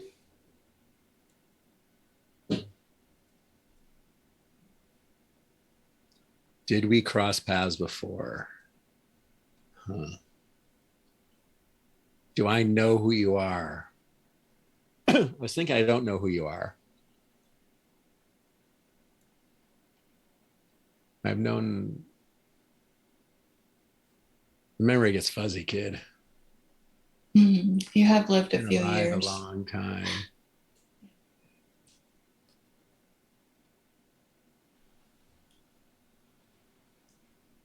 I'm gonna look at my moves. Uh,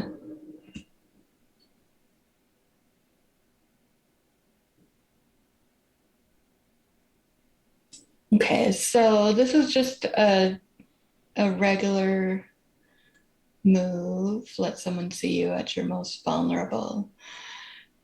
And Alex takes another deep breath. Lover, I saw you in a dream, and I think I should tell you about it. You can see Lover's attention is like,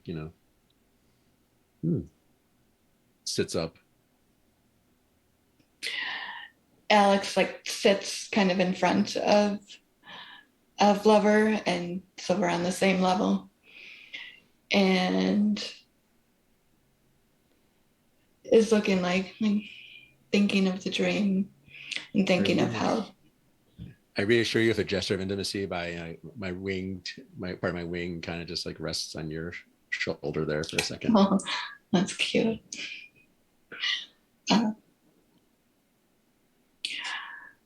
Lover, I've had dreams that have come true. And before I met all of you, before I came here, you were inviting me to die, I think. And that's why you're weird around me? Yeah. That sounds like it could be scary. Do you want me to die? Do I need to die? Is that like what journey we're on? I don't know. Does that feel like it? It did. But it changed? Yeah. Something about today.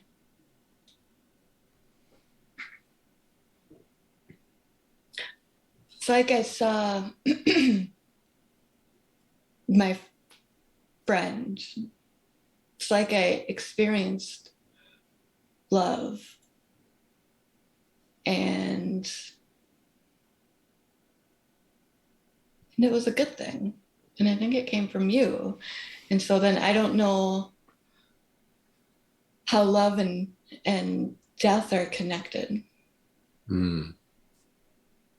People don't know until it happens to them that death is one of the times they are most loved by the heavenly hosts.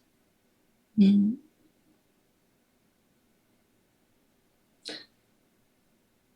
It's one of those things. So death doesn't have to be a bad thing, like a terrible thing. It's sad for those left behind, right? Mm-hmm. And it can be traumatic when people die. But it's not a permanent thing. It's not what people think it is. I've been in many a deathbed.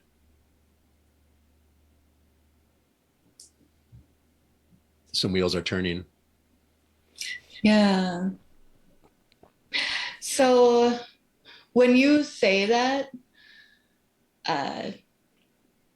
Alex reaches out and like touches your hand, like takes your hand and sees Lover and themselves like flashing through instances of experiencing others, humans' deaths.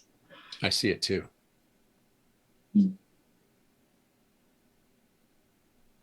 You're not a kid. I'm not. I think I'm an angel. I think I'm the angel of death. And you have wings. So as as I'm saying that, and you ask the question, like black, I'm trying to think, because they're big, they're like for a person sized, but they're like bat-like wings, kind of like come from my back and almost like lift me up a little, and I'm like, whoa. It's kind of a little surprising. I put a hand on your shoulder. Hello, old friend. And give you like the sweetest, most supportive, loving embrace you've ever felt in your life. And as you're doing that, like it's all coming back to me. And Alex sees these memories and finally lands on their last memory of an angel when they were an angel before, speaking with Lover. And it's back in that dream. It's like exactly what that dream was. But now Alex is in a place where they can really understand what that was meaning. It doesn't mean that Alex is going to die or anything like that. What it means is that Alex has united with Lover because death was starting, like they felt like they were bringing death along them, like with them everywhere, like they're the angel of death. And they were starting to feel really disconnected. And they felt like Lover could help reconnect them in a sense and help them experience and come back to their understanding of death and of love and of what it means to be an angel. And having that human experience was really important to Alex's growth. I've spent a strong move to show you your pain will pass in time. And I'll say, I guess I did invite you back to death. You did. And it's a good thing. I think I'm ready now. Thank you. Shall we fly? Let's do it.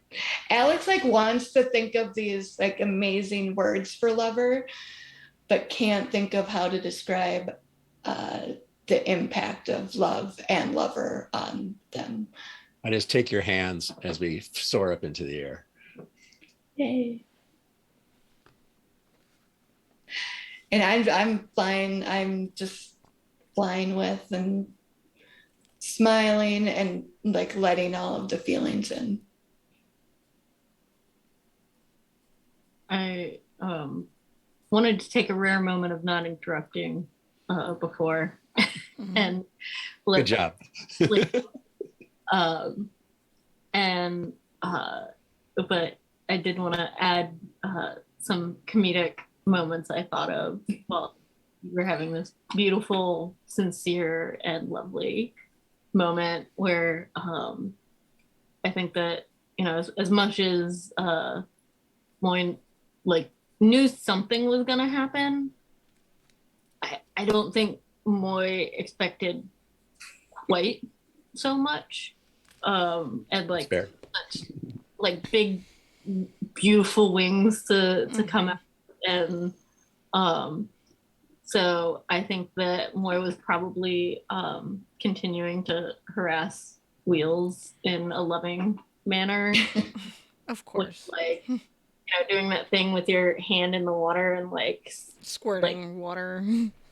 or wrestling, or like just kind of disappearing for a while and then popping up and just like dunking Wheels for like half a second. Which hopefully, I know Lara, you've got some stuff, so I just wanted You're okay. to about that.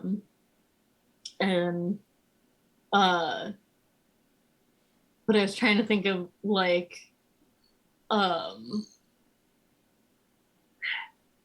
don't know, you can retcon this if this makes you uncomfortable, Lara, as Wheels, but I was gonna say that like one of the times with the dunk with the wings coming out, that like Moy would kind of like forget and just get like super surprised at what was happening, and then you like smack me in the face or something, and then I finally My wing comes up and smacks you in the face. Like, let me up. and then I like take my hands off right away, and then maybe you're like, I don't know, are you pissed off at me in that moment, or No, just kind of, I see the wings too, and I'm shocked. And I think definitely give Alex and Lover time to fly on their own.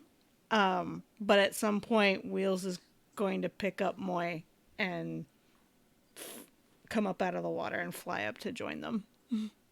I think before you pick me up, I'm just gonna get like so freaking excited that I'm just gonna like grab you by the whole head and like give you a big kiss. I don't know if it's on the cheek or what, but like, because I'm just so excited. I'm like, and I'm gonna like shake you a little bit, like, oh my god, Excited to fly. Mm-hmm. but like excited. Well, more excited for Alex. Yeah. And then poor Z is probably like asleep on the side, not even knowing what's happening. But About to be woken up, because when you guys get up there, Mm-hmm. you know, in my big, loud, melodic, angelic voice, celebrate world, love and death are together again. You know, resounding over the valleys. Mm-hmm. nice. I love this picture of the four of them flying together. Big circle of angels. Mm-hmm. And Alex finally isn't like apprehensive or anything. They're just flying and smiling and happy. Looks like you took to that real quick. Got your wings back. He sure did. It's like riding one of those bicycles. It's true. Mm-hmm. I guess you never forget how to fly. And at the bicycle line, Moisha's gonna purposefully take it differently and just while Wheels is helping me fly, just kind of like pretend like I'm riding an air motorcycle. So Alex sees that and thinks back to when they were riding in the truck and gonna hop out, and like pretend jumps on your back and is like, can I ride with you now? Not like grabbing on to pull you down, but just Yeah. Like, do you basically kind of like go to take over for Wheels in carrying me, or? yeah. Okay. All right. Sure. So- I'll pass off Moy. No dead weight on my back. So I'm just gonna give Wheels like, you know, the stink eye or side eye. And I think I might have a moment where like my heart flutters in a way I don't think it has in a long time, because I'm always kind of maintaining control of the situation that I'm in. But I think it's the feeling that a parent has when they're, you know, teenager is learning to drive and feels really confident. Mm-hmm. But I'm trying really hard to trust you, and I'm just trying to enjoy the moment of it all. But I will say my heart might be racing a little bit more than it was a moment ago. Although Wheels is also equally someone I might be skeptical of. So Mm-hmm. who knows? But I'm having fun. So you know, as like where. So I'm just gonna kind of say like where to, and kind of encourage you to like take off and like I don't know, do something aerial.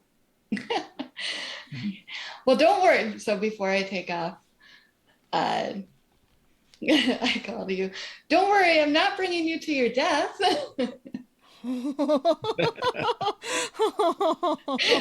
I love it. And like twirls around in the sky, and we do like some figure eights and stuff. You probably, those of you who've known me a long time will notice this is the first time you've seen Lover without any pretense, without any of the Klaus-like, you know, behavior. It's like, this is me in full confidence and full naturalness, most angelic without human concern that you've seen in a while for the two of you who've known me for a long time. Mm-hmm. And just for Alex, it just looks like, well, you've known me a long time too, apparently. I guess I have, yeah. This is what you know from the past. Yeah. And I think I'll note that, but I will also just be like too excited about space or I was gonna say space motorcycle, but You don't have to Air react motorcycle. To it. yeah, I guess we haven't left the atmosphere. You don't have to react to it. I just want you to know that this is like one of those, you know, moments. Mm-hmm. But I think Moy is gonna just like, man, it's just like one of those moments of like rare contentment in this post. I don't know that it's post-apocalyptic, but you know, Dystopic. Just nightmare. And yeah, I'm just gonna enjoy it for as long as it lasts, and actually let myself like step away from the. I think as a traveler, the way that I stay alive and stay ahead is to like always be trying to like think ahead and prepare for obstacles that are gonna come up in the roadway.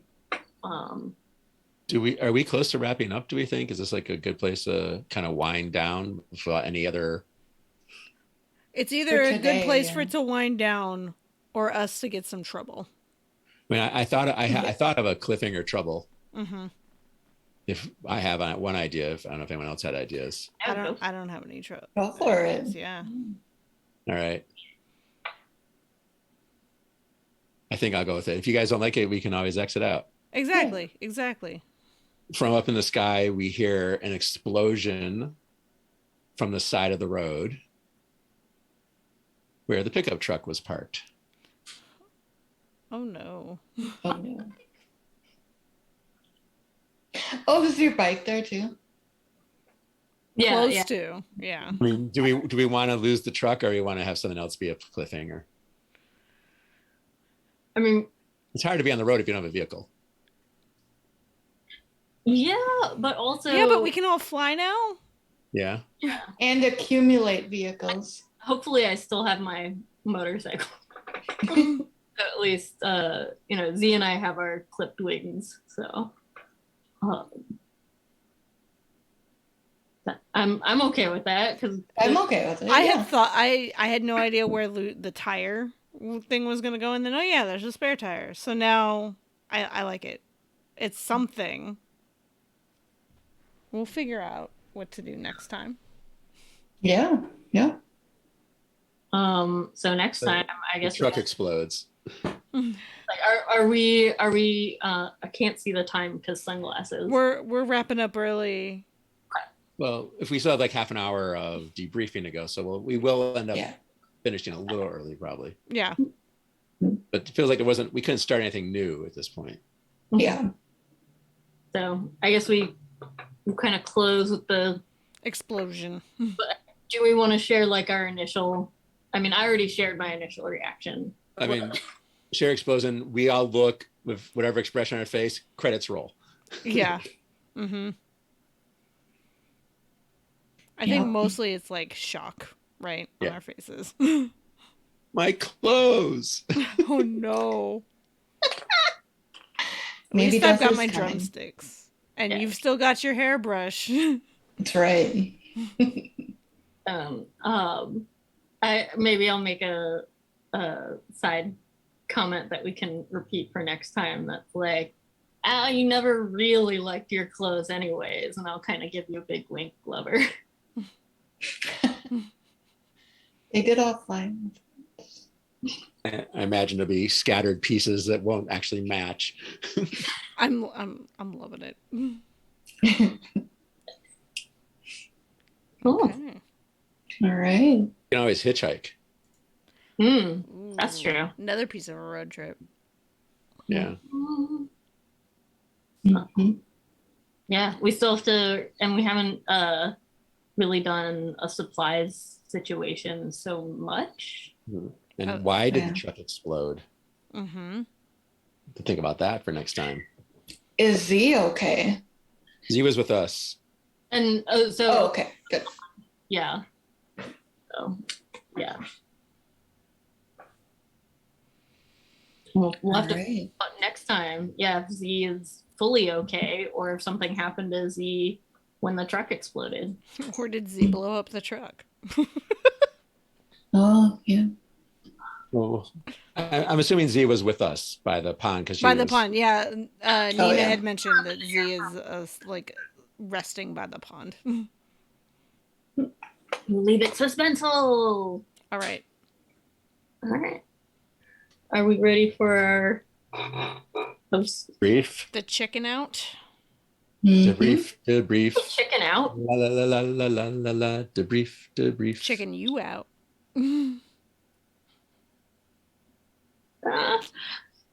Well, after each game, we do a little debriefing, processing, discussing about what went on during the game. So, where I think I'll start is, what did you appreciate about your or someone else's play? What are favorite moments of the session?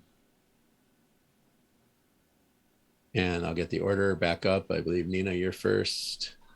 I was gonna try and not jump in first. Well, but when you go first, you go first every time.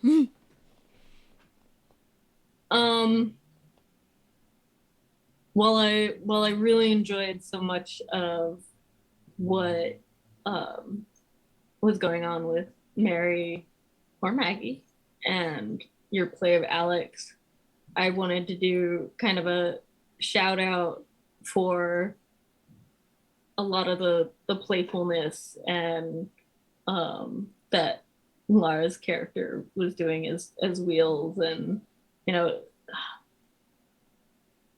the idea of playing someone whose whole thing is about avoidance is like, I kept thinking about, you know, how do you play that today? And it's almost a similar storytelling sort of frustration as showing good representation of someone who may be ace in some way, whether asexual or asexual, aromantic, or agendered. How do you show an absence of something? Yeah, how do you show the absence of a thing? And I think that, so I appreciate the playfulness and also the attention that you put into showing that absence. So thank you. I think Mary. Yep. So Yeah, I thought y'all did great. Nina, I felt like I was kind of putting you on the spot some to come up with some answers or some stories. And I really appreciated like you would give some and also ask questions to bring out some from Alex. So it felt to me like a good balance and a good way to lead to Alex's story. So thank you. You're welcome. That feels good. Yeah, something happened Oh no. with Twitch and your cameras. All the cameras are off. We should still be making sound, I hope. Anybody's out there on Twitch land? Can you still hear us? I am Here. And the chat. can you hear the people sing? Why? We made it almost through the stream. Ah! Let me temporarily turn up the volume. Let me mute myself here and turn. Just see if you can hear us talking. Yeah, can you hear us? I mean, I can unmute. Yeah. Just see if you can hear us talk. Yeah, so we can still be heard. I'm working on the visuals for the last few minutes, but we can still have our discussion. Okay. Joe goes on. So Mary, you were still talking. I was talking about Nina and appreciating your story and being able to engage in that. So thank you. Thank you for engaging with me. And I think that brings it to Lara, who might be distracted. I will Brings it definitely. to me. Oh, it brings it to Manako. Yeah, Sorry. it goes to Manako. So we have time for Lara to get the technical stuff figured out, possibly. Hopefully. I don't know if I'm gonna get us back on camera, but I will try. So yeah, I really love the element that Lara retconned that we were laughing from the pond during that serious conversation at the truck. That was just brilliant. Mm-hmm. And I really love the unfolding that Mary, the way you led it with our final discussion there, like especially when you took my hand and we had all these scenes of us over the aeons, like together at bedsides, at people dying, and because I hadn't thought, oh, we've known each other for millennia, Yeah, I didn't even. we worked together, but that was like a beautiful touch that so I got to say a line of hello, old friend, and that was a beautiful thing, like the idea of the montage of death and love together over the years. And I really enjoyed getting to have like the serious, not I don't know what's the right word I'm looking for, the non-clause side of Lover Again to come out, where it's like, no, here's the real angel of love, and this is why it works. I'll say more with the next question. So my least favorite part of the stream was when all our screens went black and I can't figure out how to fix it. But it's okay because everyone can still hear us. I really liked this episode. I enjoyed being able to take some time, not being able to just throw in moments here and there and kind of get a feel for things. I definitely appreciated Nina with trying to you come up with the stories like that, and being able to come up with your story, how you got your wings and all of that. I thought it was great, and being able to tie that in. I know you probably had some pre-thought on that, but you were easy to play off of because it is easy to come up with things so quickly for you. I hopefully try to, like encourage you to share, but like I always want to be like, well, what do you think? But I hope I don't put anyone else on the spot. I know I've been making up stories for a very long time, so got a lot of practice, whether it was RPGs when I was younger or making up excuses for why my homework was late. lots of practice.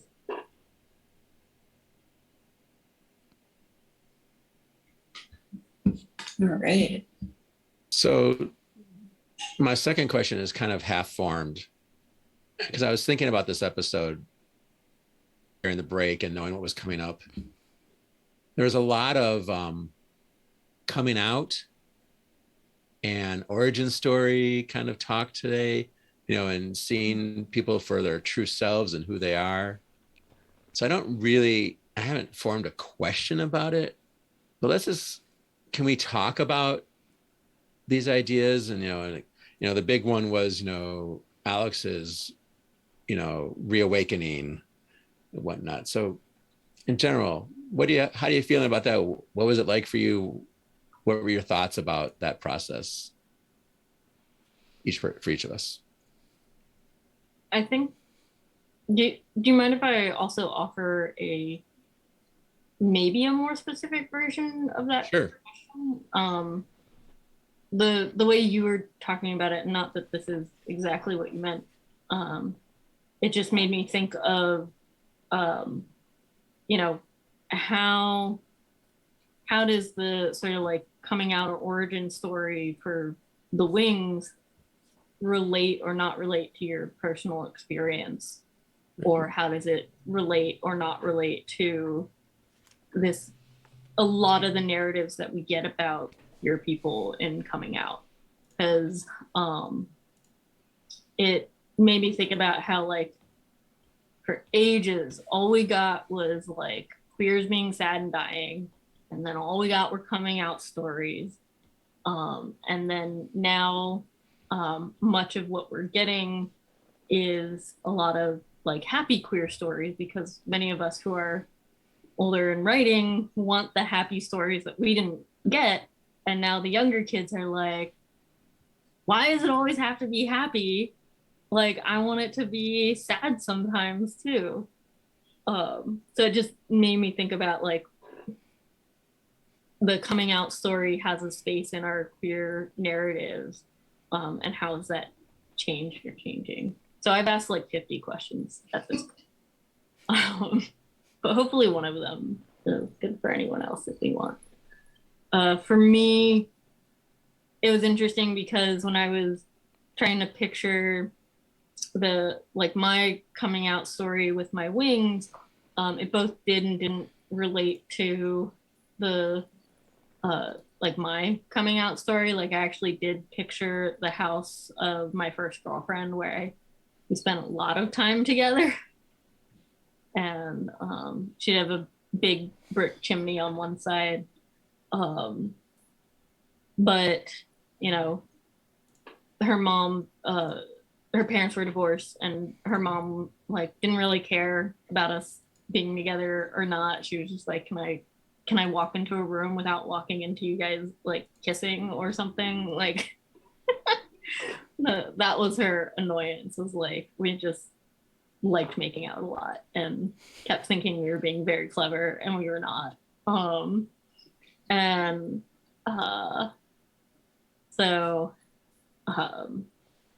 my parents were good, and I think, especially given the resources at the time for a lot of parents in terms of their ability to understand what I was going through and all that. So that part I felt was honest, but also just not really having a full resource when I came out of knowing that I was somebody who got me and who fully accepted me for who I was, while also getting me 1,000%. So I think that was also a little bit true to my coming out story. So little bit of a mixed bag there. Mary or Maggie? Yeah, so this really related to my own personal coming out, if that's what you can call it. And I say that because I always heard of LGBT people, well, being terrible, but also just knowing from the day they were born, like just knowing that they were gay or trans or whatever.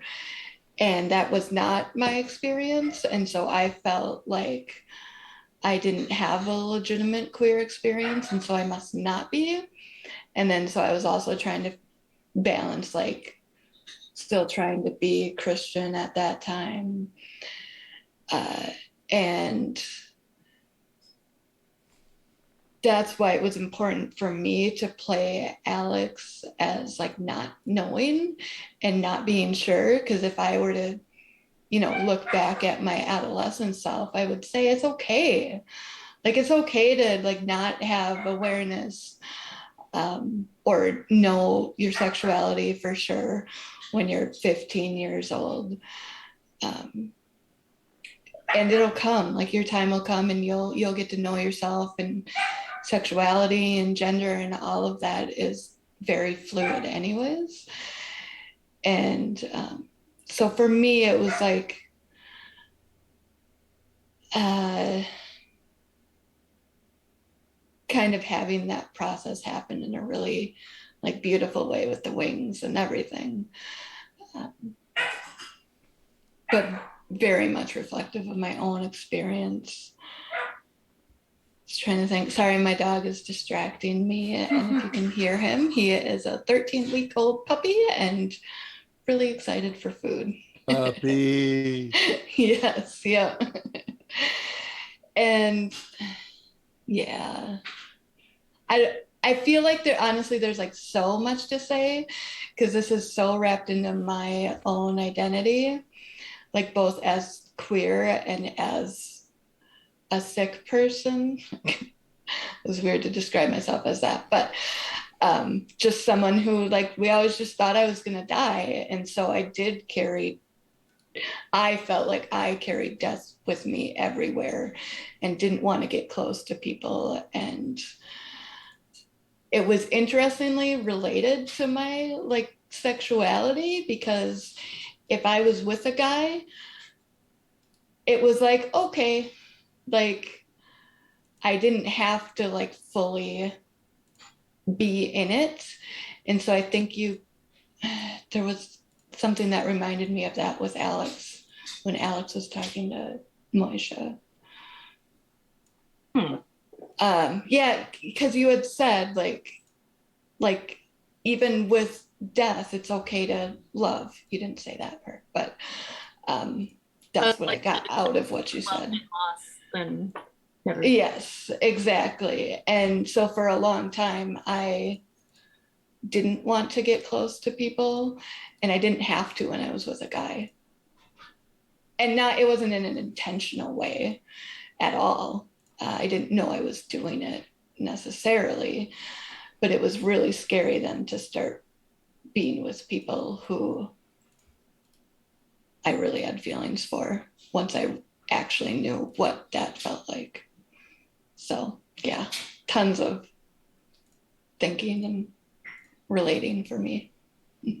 And I want to, validate and reemphasize that you are not the only person that has that experience where, you're with someone either because of their gender or regardless of their gender, because it feels safer to be with someone that you're not actually interested in than it does to be with somebody that you are really, really into, because that can be super intimidating. Yes, thank you. First, I want to say that as we were getting ready for like what we knew the conversation was coming after the break, and I found myself getting ready in my spiritual director headspace. Like, this is going to be a conversation like I do spiritual direction, not totally, the asking questions and not telling you how to feel kind of thing, right? So it was interesting to actively play spiritual director as my character. When it kind of makes sense, the angel of love would kind of be that way, right? Yeah. So I remember during the break, I was like, okay, get into that space. We're going to do that. Because a lot of my spiritual direction work, the way I define it, there's a quote by Howard Thurman, which I love to say as much as I can. And it says, don't ask what the world needs. Ask what makes you come alive and go do it. Because what the world needs is people who have come alive. And that's how I think of the work I do in helping people come alive and manifesting that, right? And so what I was helping death come alive, in that scene. And it was just so much exactly what I want to do in the world. And then I'm thinking about, I think it was Nina who said, when we asked about Lover, does everybody know who Lover is? And I'm like, well, I don't hide it, but I don't talk about it all the time. And I think Nina said, because people don't come out all the time. You're not always coming out. And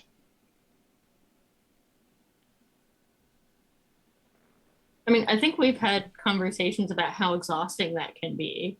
But when I think many of us, when we first come out, are like, we're so excited about being out that we are coming out all the time because we're like, woo, it's like, it's like bragging that, you figured out the puzzle, you got like a high score on your SAT, or like, and how much longer a SAT score is going to be relatable. Anyway. We're taking them. Mm-hmm. So, but this idea that like once you then kind of settle into a particular identity, you just kind of live it in the way that it is more natural for you. So you may not feel the need to show up at Pride like decked out as a human rainbow. You just may exist as yourself, but then, someone may challenge you and you may have to like go through this whole thing, and then that becomes exhausting of like, why do I have to? So I'm 53, right? And so I've got a few more years than y'all. Mm-hmm. And I remember as a young child, and even in single digits, not like getting all this boy stuff. Mm-hmm. Right. And I spent a lot of time in college, doing a deep investigation on my sex and gender.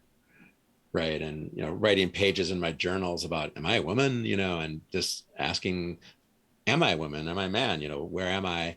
And I don't remember the exact day, but I remember where I was sitting. We had a little LGBTQ conference. I think there were 2 or 3 schools involved in my college. It was, and we were sitting in a room and someone started talking about bisexuality. And I remember going, you mean you don't have to be gay or straight?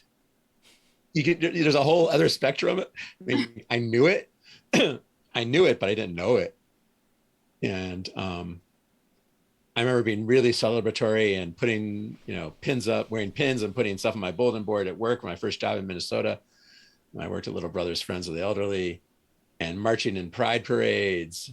And then I just then I existed, not coming. I wrote my family and came out to them, and and then I mostly existed, and words lost meaning for a long time.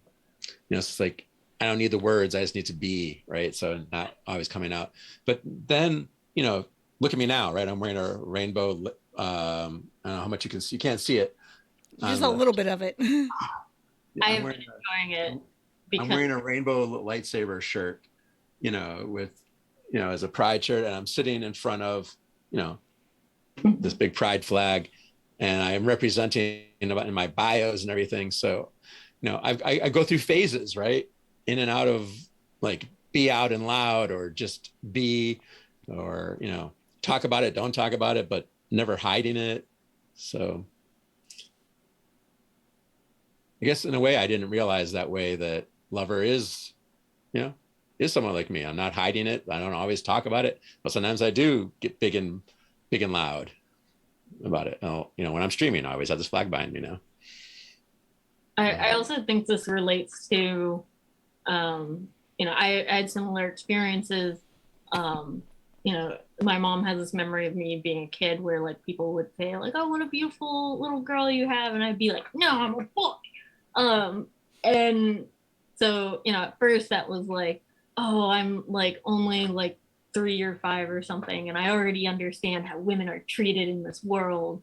Or, like, "Oh, that was the moment that, I should have known Nina was gay," or, and then as my sort of expanding of understanding of what gender may or may not be, and like what is it for me versus social construct versus like how does that all tie into how I identify myself, which is I think why I'm at that stage where I'm just like, I am all of the things. What do you have to say about it, and how can I spark a conversation by putting that out there. But that, when I came out, I kind of thought like, oh, okay, I figured out like I'm queer, I'm a lesbian. All right, done, all done. And I think that the older I get, the more I realize, and the more I think we're publicly sharing in stories and otherwise, that this idea of queer identity is just a thing that is and will always constantly evolve, right? Mm-hmm. It was so much fun to play Lover just now without any of the pretense, without any of the public facing attitude, just being Lover's self, and so it's so much fun for me now to be, have the flag behind me and be very explicit on my bios on my website and whatnot about who I am and what I'm doing. Mm-hmm. All right, Lara, you've done the techno. You've done techno. I did the techno wizardry. Our beautiful faces are on the screen now. So can you reflect on the question? Can I reflect on the question?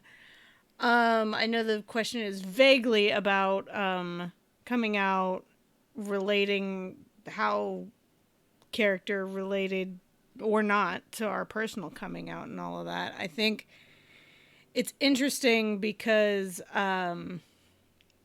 Wheels, I think I've come to the realization that Wheels has pushed things down so much that Wheels doesn't even remember things. Doesn't remember what's true, what's not.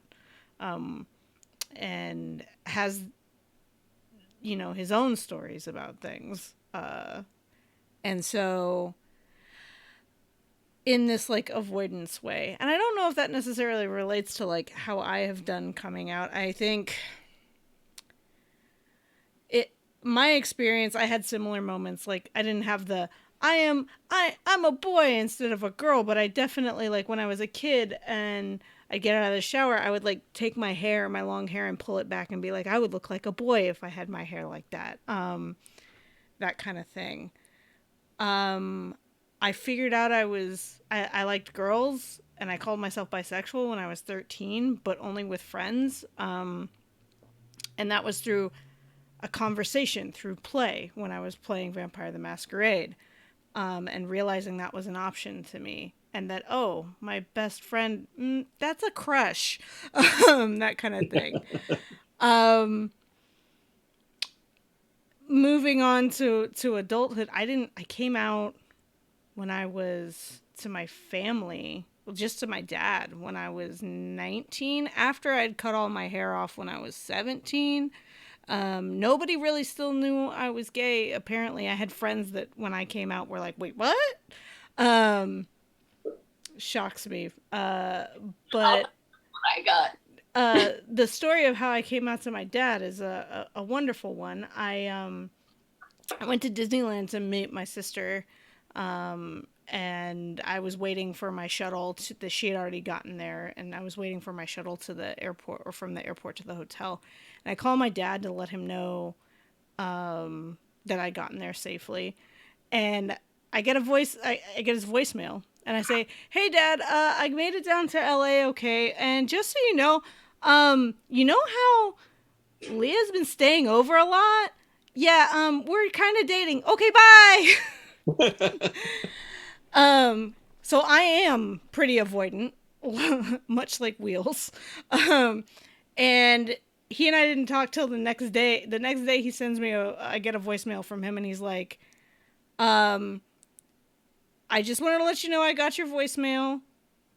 I want you to know everything's okay. We'll talk about it when you get home. And we never talked about it. And now we're married. Me and Nina. So no. Me and Nina, we're married, and he was at the wedding, and it was wonderful. But I think that things came out more organically for me. I cut my hair. I changed my clothes. I don't think anyone could look at me and not think that I'm gay. And then there's a whole other piece going on gender-wise. I'm still figuring things out. And in some ways, I feel like I land on the A spectrum some. And so trying to figure that out and come to terms with that and how that works. So, yeah. I think, and Nina, you brought that up when when you were talking about my play with Wheels. And like, how do you play something, an absence of something? And I kind of appreciated that. So, I don't know. There's a lot to reflect on. It could take us days to reflect on all of these things. I just also want to say that I don't know if it's my ADHD or like or it's just the fact that whenever we retell our coming out stories, it always like certain details may or may not be left out or kept in, or like, you know, it comes out in bits and pieces. But Lara, can I like slightly embarrass you, but not intentionally? Sure. So, Trust. Lara, and trust. You know, 10 years of relationship and 7 of marriage. So that's what that is.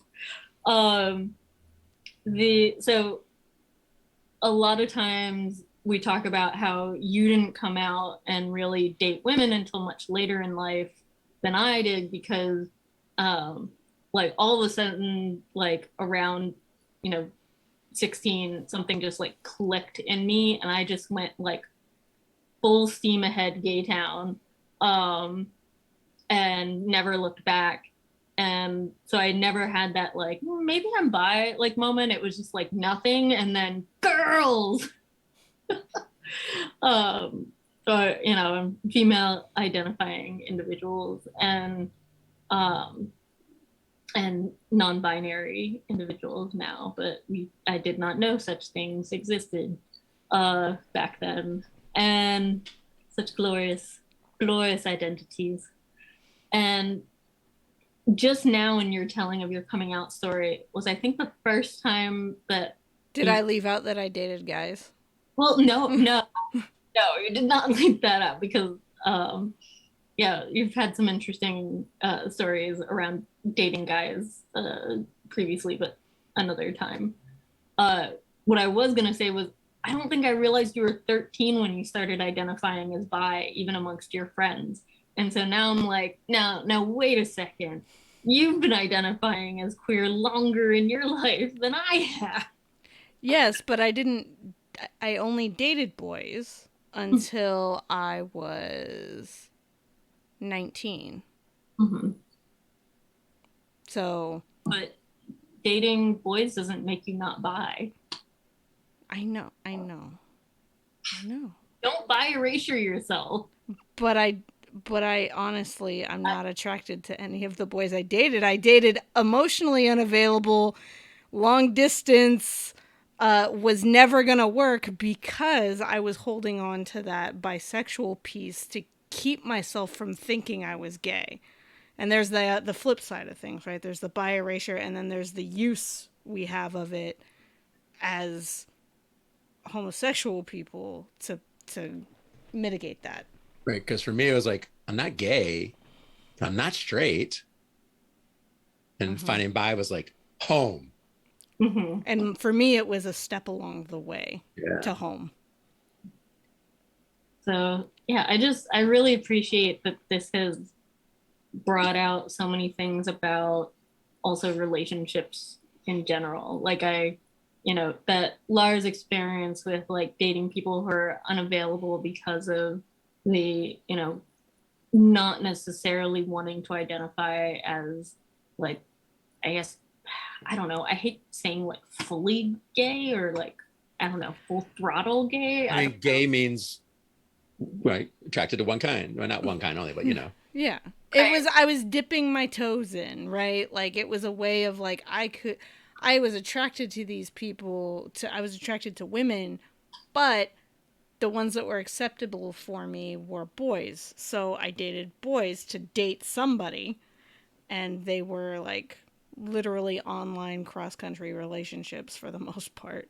Or my friends, my circle of friends when I was in middle school. So, Well, that may or may not mean anything, but anyway.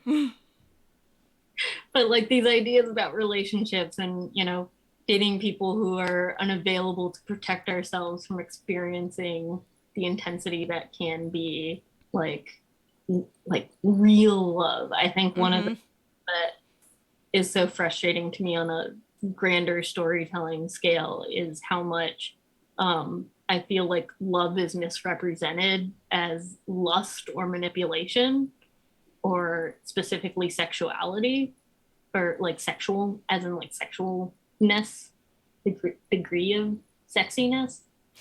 No, you will tell me. So I'm really enjoying a lot of the stuff that came up in today's gameplay for that reason. Mm-hmm. And I love Menachem's character for that reason. Love can be anything that feels good and home-like. Feels like home. Yeah, that reminds me of like compulsive heterosexuality and all of that. But also for me, being undiagnosed autistic, and people be, well, girls like boys. Okay, so this is how I feel about boys, so that must be love, right? Right, because No. you're taking the structure and the parameters given to you. Right, it's very literal. Like this is what they say, and this is what it is. This is what I am. And instead of being given a better definition of love, they gave you a definition of love that's acceptable, and then you Right. back to create the definition of love. Yeah, exactly.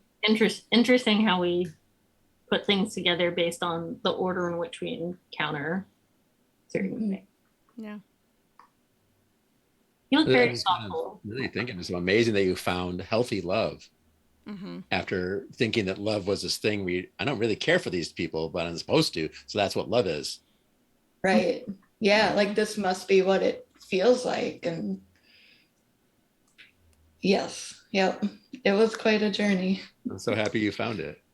Thank you. Me too. I don't think you have to experience what love isn't, but I think it definitely helps you to understand when you do find what love is. Yeah. Because you're like, oh, that was shit. This is love. Yeah, it's like, oh. I remember like I saw my wife, Kayla, for the first, and I just immediately knew like I have to talk to her. I have to know her. And I literally like never been attracted to anyone before that. It was just, it's gonna make me cry. That's beautiful. Your first love. Yeah. That's beautiful. I saw Lara and I was immediately jealous of how she and my girlfriend at the time were getting along talking about baseball, and was like, excuse me, I want a piece of this. And also about me being like, it wasn't necessarily about me being jealous of the. You weren't jealous of me, right? Yeah, I was jealous of you and your relationship to our very awesome, very amazing friend. It's an interesting circumstance. Everything is all cool. But it just happened to yeah, be like the other way around. Mhm. At risk of embracing gender stereotypes, I'm going to say we should probably wrap up Yeah. Mm-hmm. Yeah. and step out of the magic circle fully Mhm. and get ready for 2 weeks from now. No. Yeah. 2 So weeks. we Raining. say, the name ritual at the end is we say goodnight or goodbye to the character for the time being by saying our character name, and each player then repeats the player character's name. Then we say our player names and say goodnight to the player, each player. So take us away. So this afternoon, I have been Moy or Moisha. See you later, Moy. Bye, Moy. Am I? And I am Nina. Hey, Pleasant Nina. dreams, Nina. I really need to get Hi, Nina. prescription sunglasses.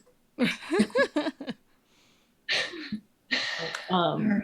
And I wanted to just clarify really quickly that my saying of appreciating Menachem reining us in is because there's so much neurodivergence and hyperfocus and queer things that could go on forever. So in that respect, thank you. All right. I have been Alex. Bye, Hello, Alex.